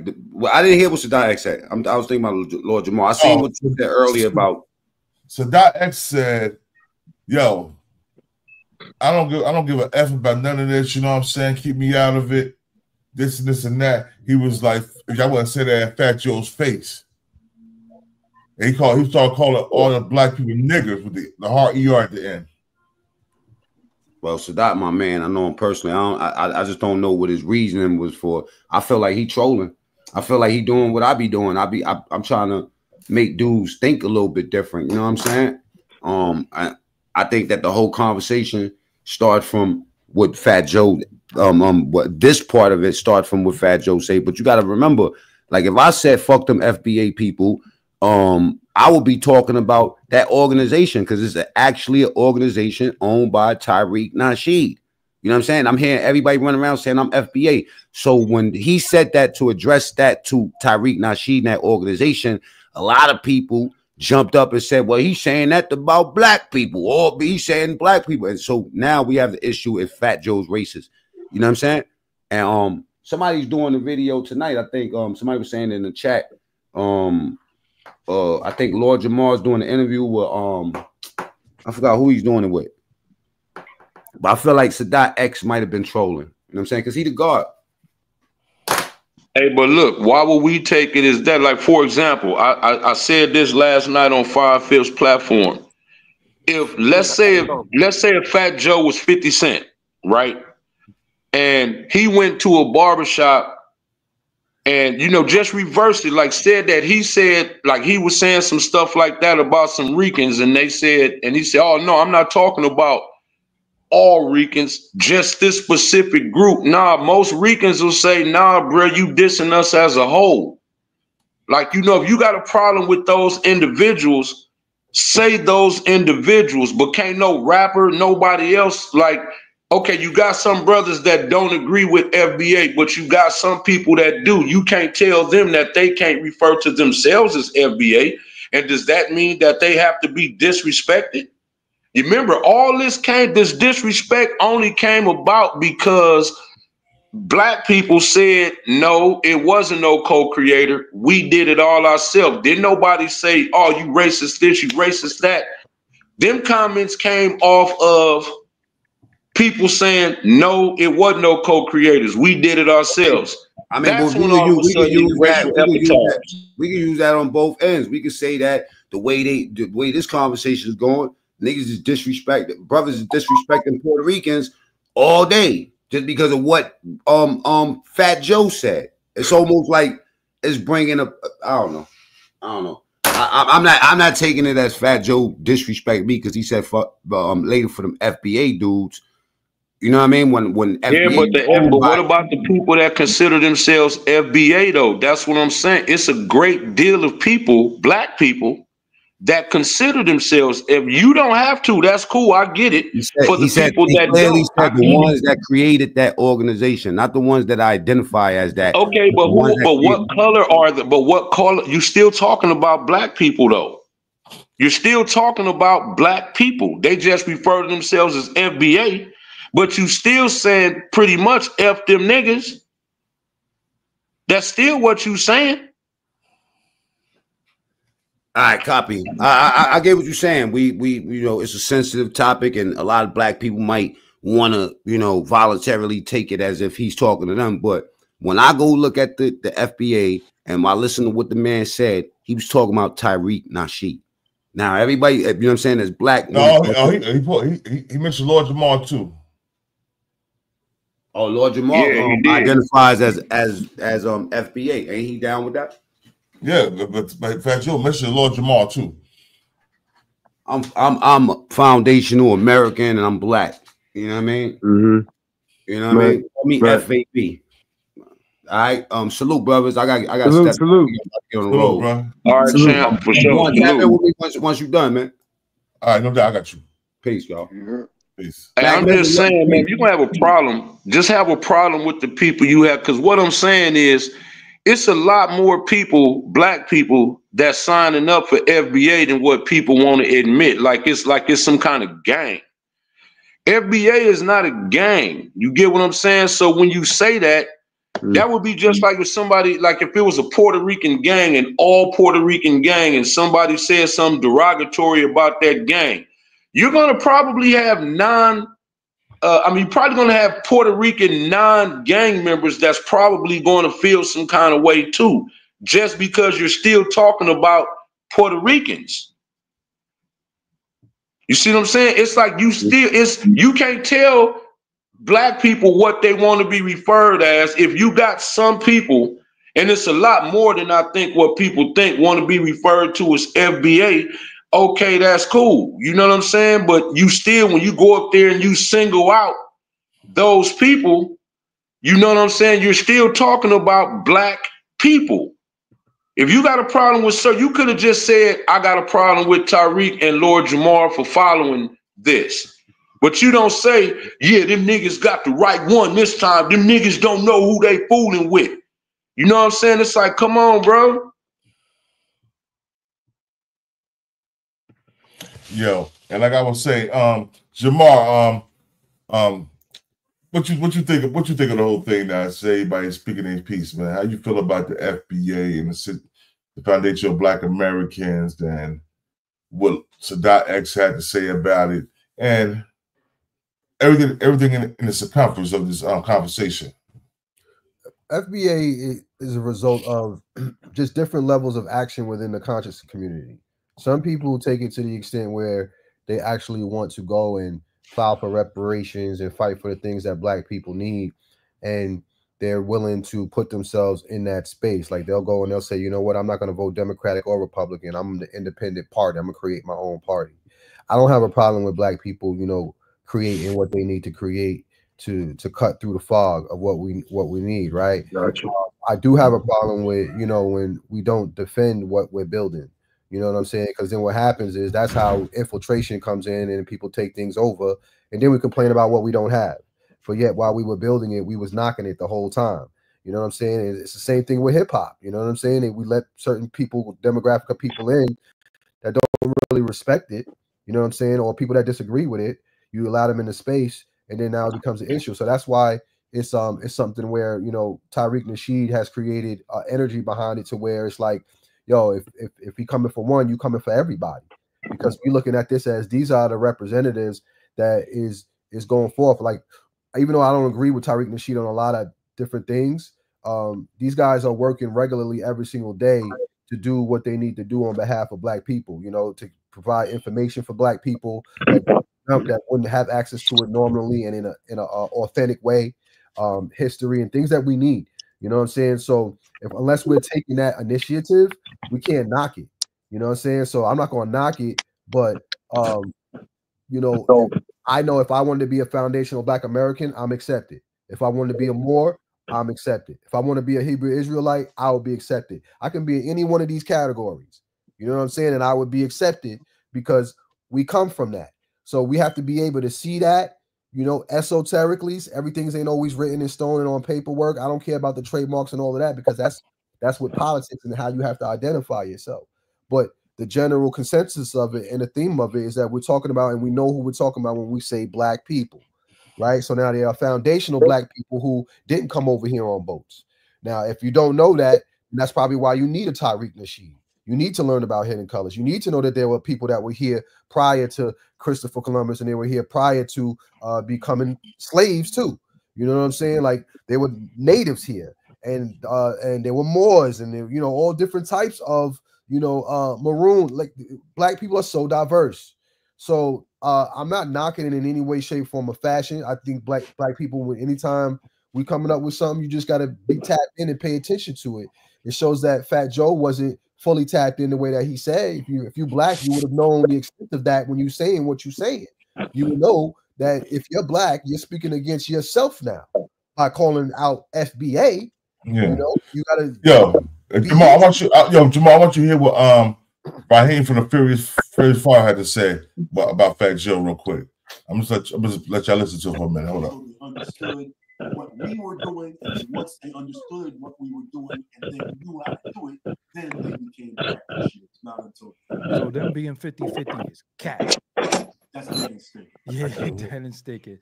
So Raheem, you know, like I said, you also did the Gangster Chronicles. Shout out to my partner Steel. You know what I'm saying? So what was it? Was it just you and Steel, or somebody got a mute? Hey, Born is really low. Born, I could barely hear it. Right. Somebody mute their mic. Everybody mute their mic. Damn. That's crazy. So, yo, bro, I appreciate you for for giving me something that shit I don't even know. You know what I'm saying? So what I want to ask you though, so why wasn't you in some of these movies though? You wasn't in Beat Street? You was in Beat Street? No, because the original group, Grandmaster Flash, myself, and whoa. What did he so the female told you that he said this? Yeah. Because I was seeing a woman and her cousin was seeing a dude. So the woman was like not the woman I was seeing, her cousin, she was like a video vixen. Mm-hmm. And she was in one of Fat Joe's videos. And her man is black. Mm-hmm. And so, and she's Puerto Rican. Mm-hmm. And so when Fat Joe was on the set with her, he's in her ear or whatever, and he was like, yo, you know, like you making our people look bad fucking with these monkeys. What? Facts, bro. Repeat that. Whoa. What did he so the female told you that he said this? Yes, that's right. Repeat what you just said. So you're making our people look bad fucking with these monkeys. And this was a Puerto Rican woman. Now he was telling a Puerto Rican woman. Correct. Say it again. Yo, what you doing? You're making our people look bad fucking with these monkeys. All right, did y'all hear that? Barely, born. I barely heard it, man. It was hard to make out a lot of what he was saying, man, and I was muted up. I barely heard it. What he was saying was Fat Joe said, a black guy was messing with this Puerto Rican girl. She's a vixen, a video vixen. And he said, Fat Joe told the girl, "You making our people look bad, fuck with these monkeys." Yeah, he's shown clear flags. Damn, all the flags you need to show. You know, he's kind of like a charlatan. Like, dude will say what he got to say racially to get his point across. He's a very racial person, you know, and it's not something that we can overlook at this point. There's just ways that you respond in certain situations. Let's put it this way: you wouldn't be caught up in certain things multiple times if that's not who you are. It's just how you do one thing is how you do everything, you know. So it's multiple people saying this. I'm not surprised. Well, the part that's crazy to me, champ, is that he disrespect us, and then you got groups trying to tell us how to take his disrespect. And then I want to address one more dude. There's a dude in the chat said, where was FBA when George Floyd? Didn't that cop go to jail? Didn't they burn Minnesota up? What do you mean, where was the black people or the FBA? Old boy who did what he did to George Floyd went to jail, bro. They rioted in Minnesota. Like, what are you looking for? That's number one. But again, number two, why do people feel like they could tell us how to take the disrespect from these other groups? How about if he not said it, we wouldn't even be talking about it, right? You can't say stuff like that, use the hard ER, because historically we know what that meant. And then you try to tell us, oh, well, I don't think he was disrespecting you. Yeah, actually, yes, he was, nigga. Don't tell us how to take that kind of disrespect.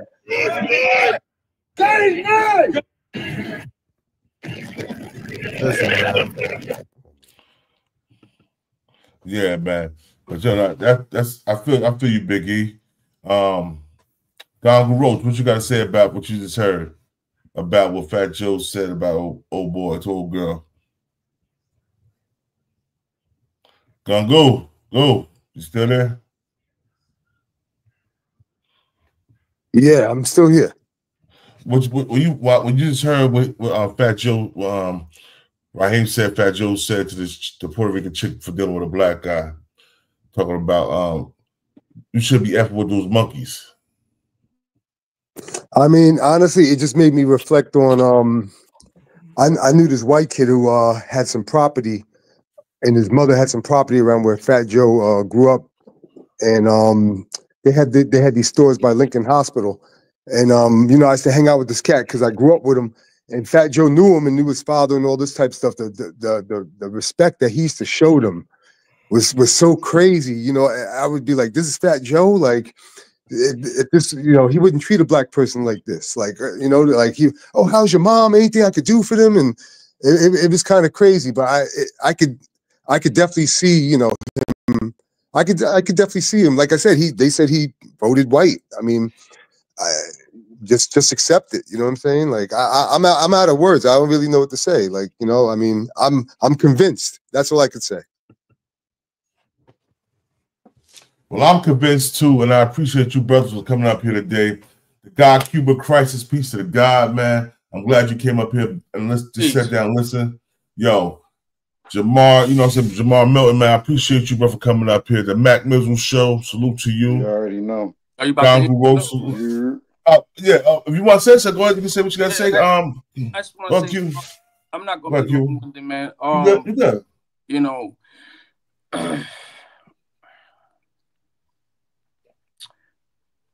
for me in this conversation, I think on both sides of the fence,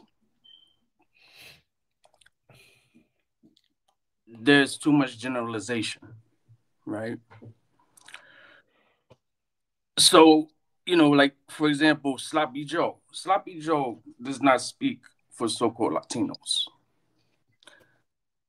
Sloppy Joe is not the ambassador for Boricuas, right? So I think in the black community, for example, you pick people out, and individuals in the black community say that individual doesn't represent me, doesn't represent my interests, right? So Sloppy Joe is an entertainer. Sloppy Joe and a lot of individuals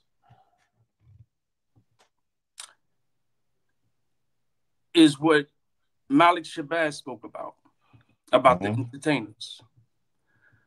And he was speaking about, in particular, the interests of black people. Individuals that are entertainers that are speaking and addressing things for black people that really don't have the concerns for black people. Because at the end of the day, they're capitalist. So a lot of this, for me, overall, this is nothing more than what the colonizers wanted, whether the colonizer was English, whether the colonizer was Spanish, whether the colonizer was French, Spanish, or Portuguese, or Dutch.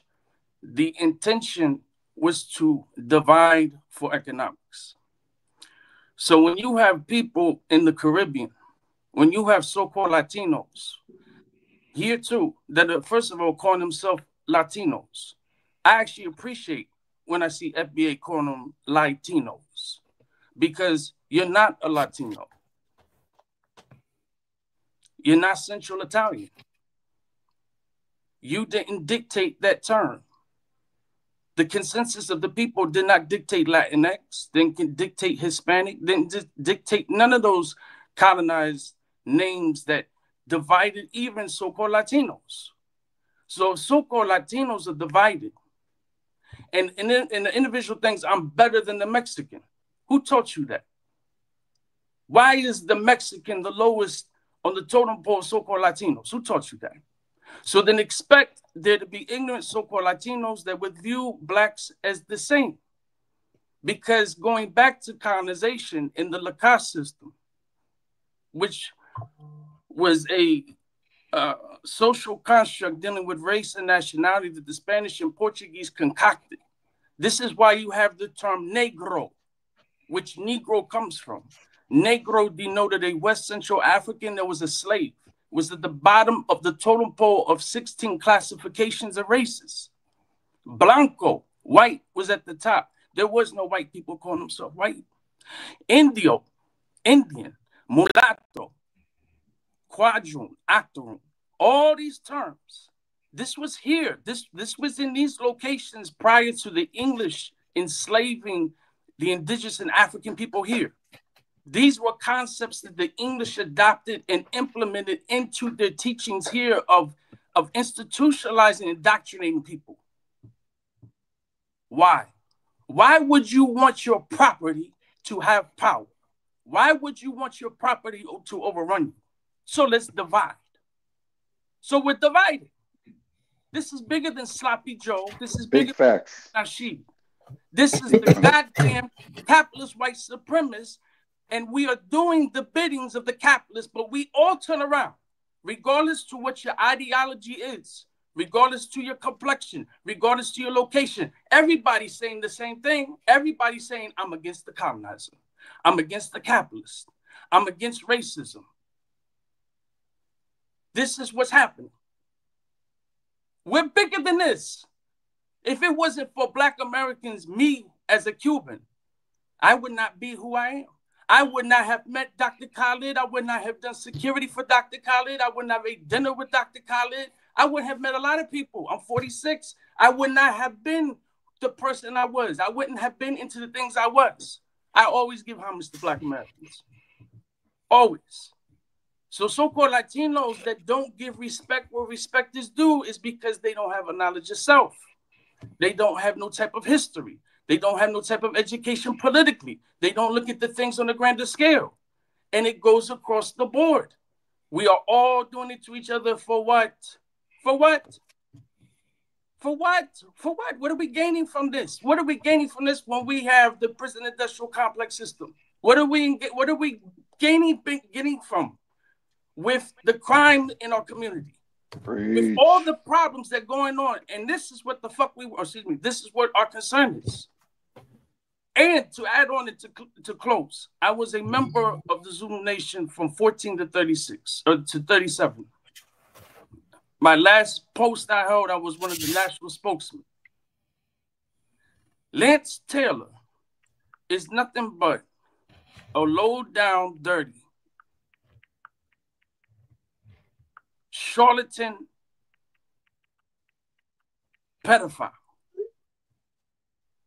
that at one point in time, I believed that this man was the second founder of hip-hop. I believed that he was a Spade. He was not a black Spade. He was a junior Spade. Okay. All right.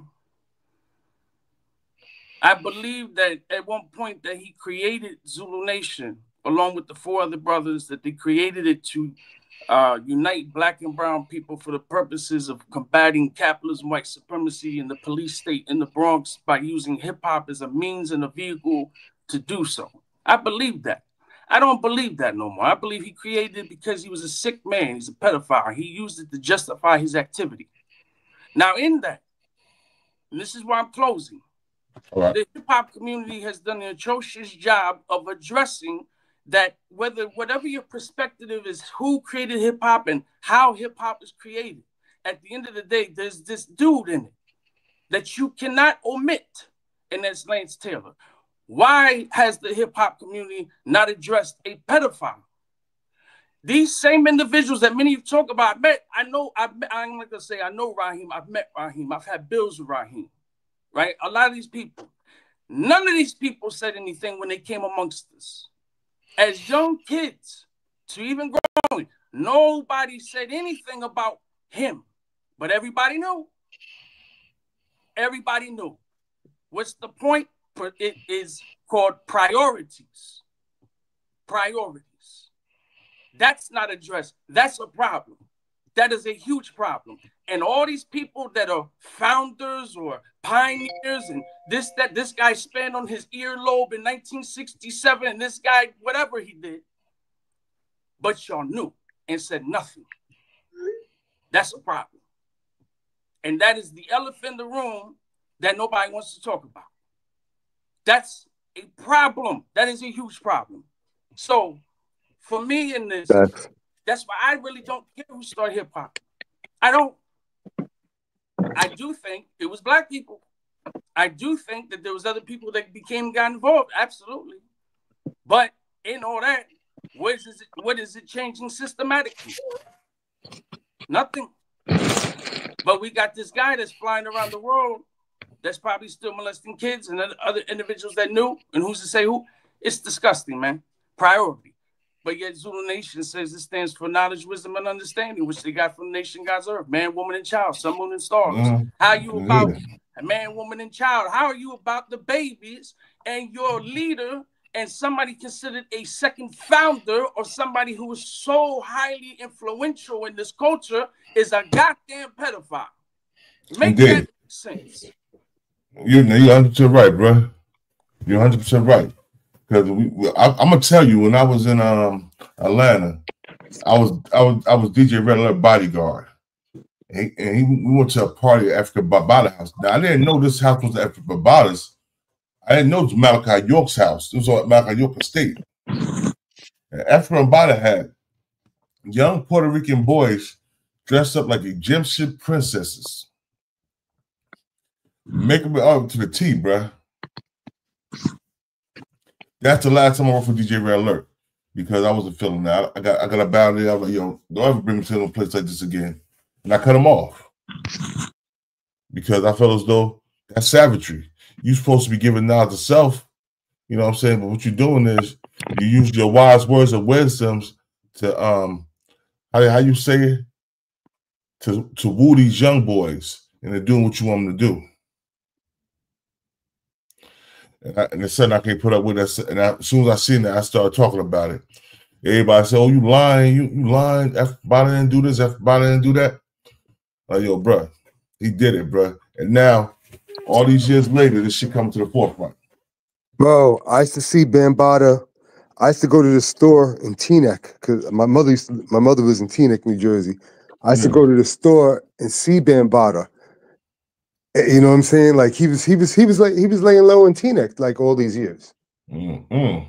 Yeah, and I asked my mother, like, yo, you know that? Like, I was still confused. One time in the store, I took a picture. I'm like, yo, let me take a picture of this guy. This guy, you know.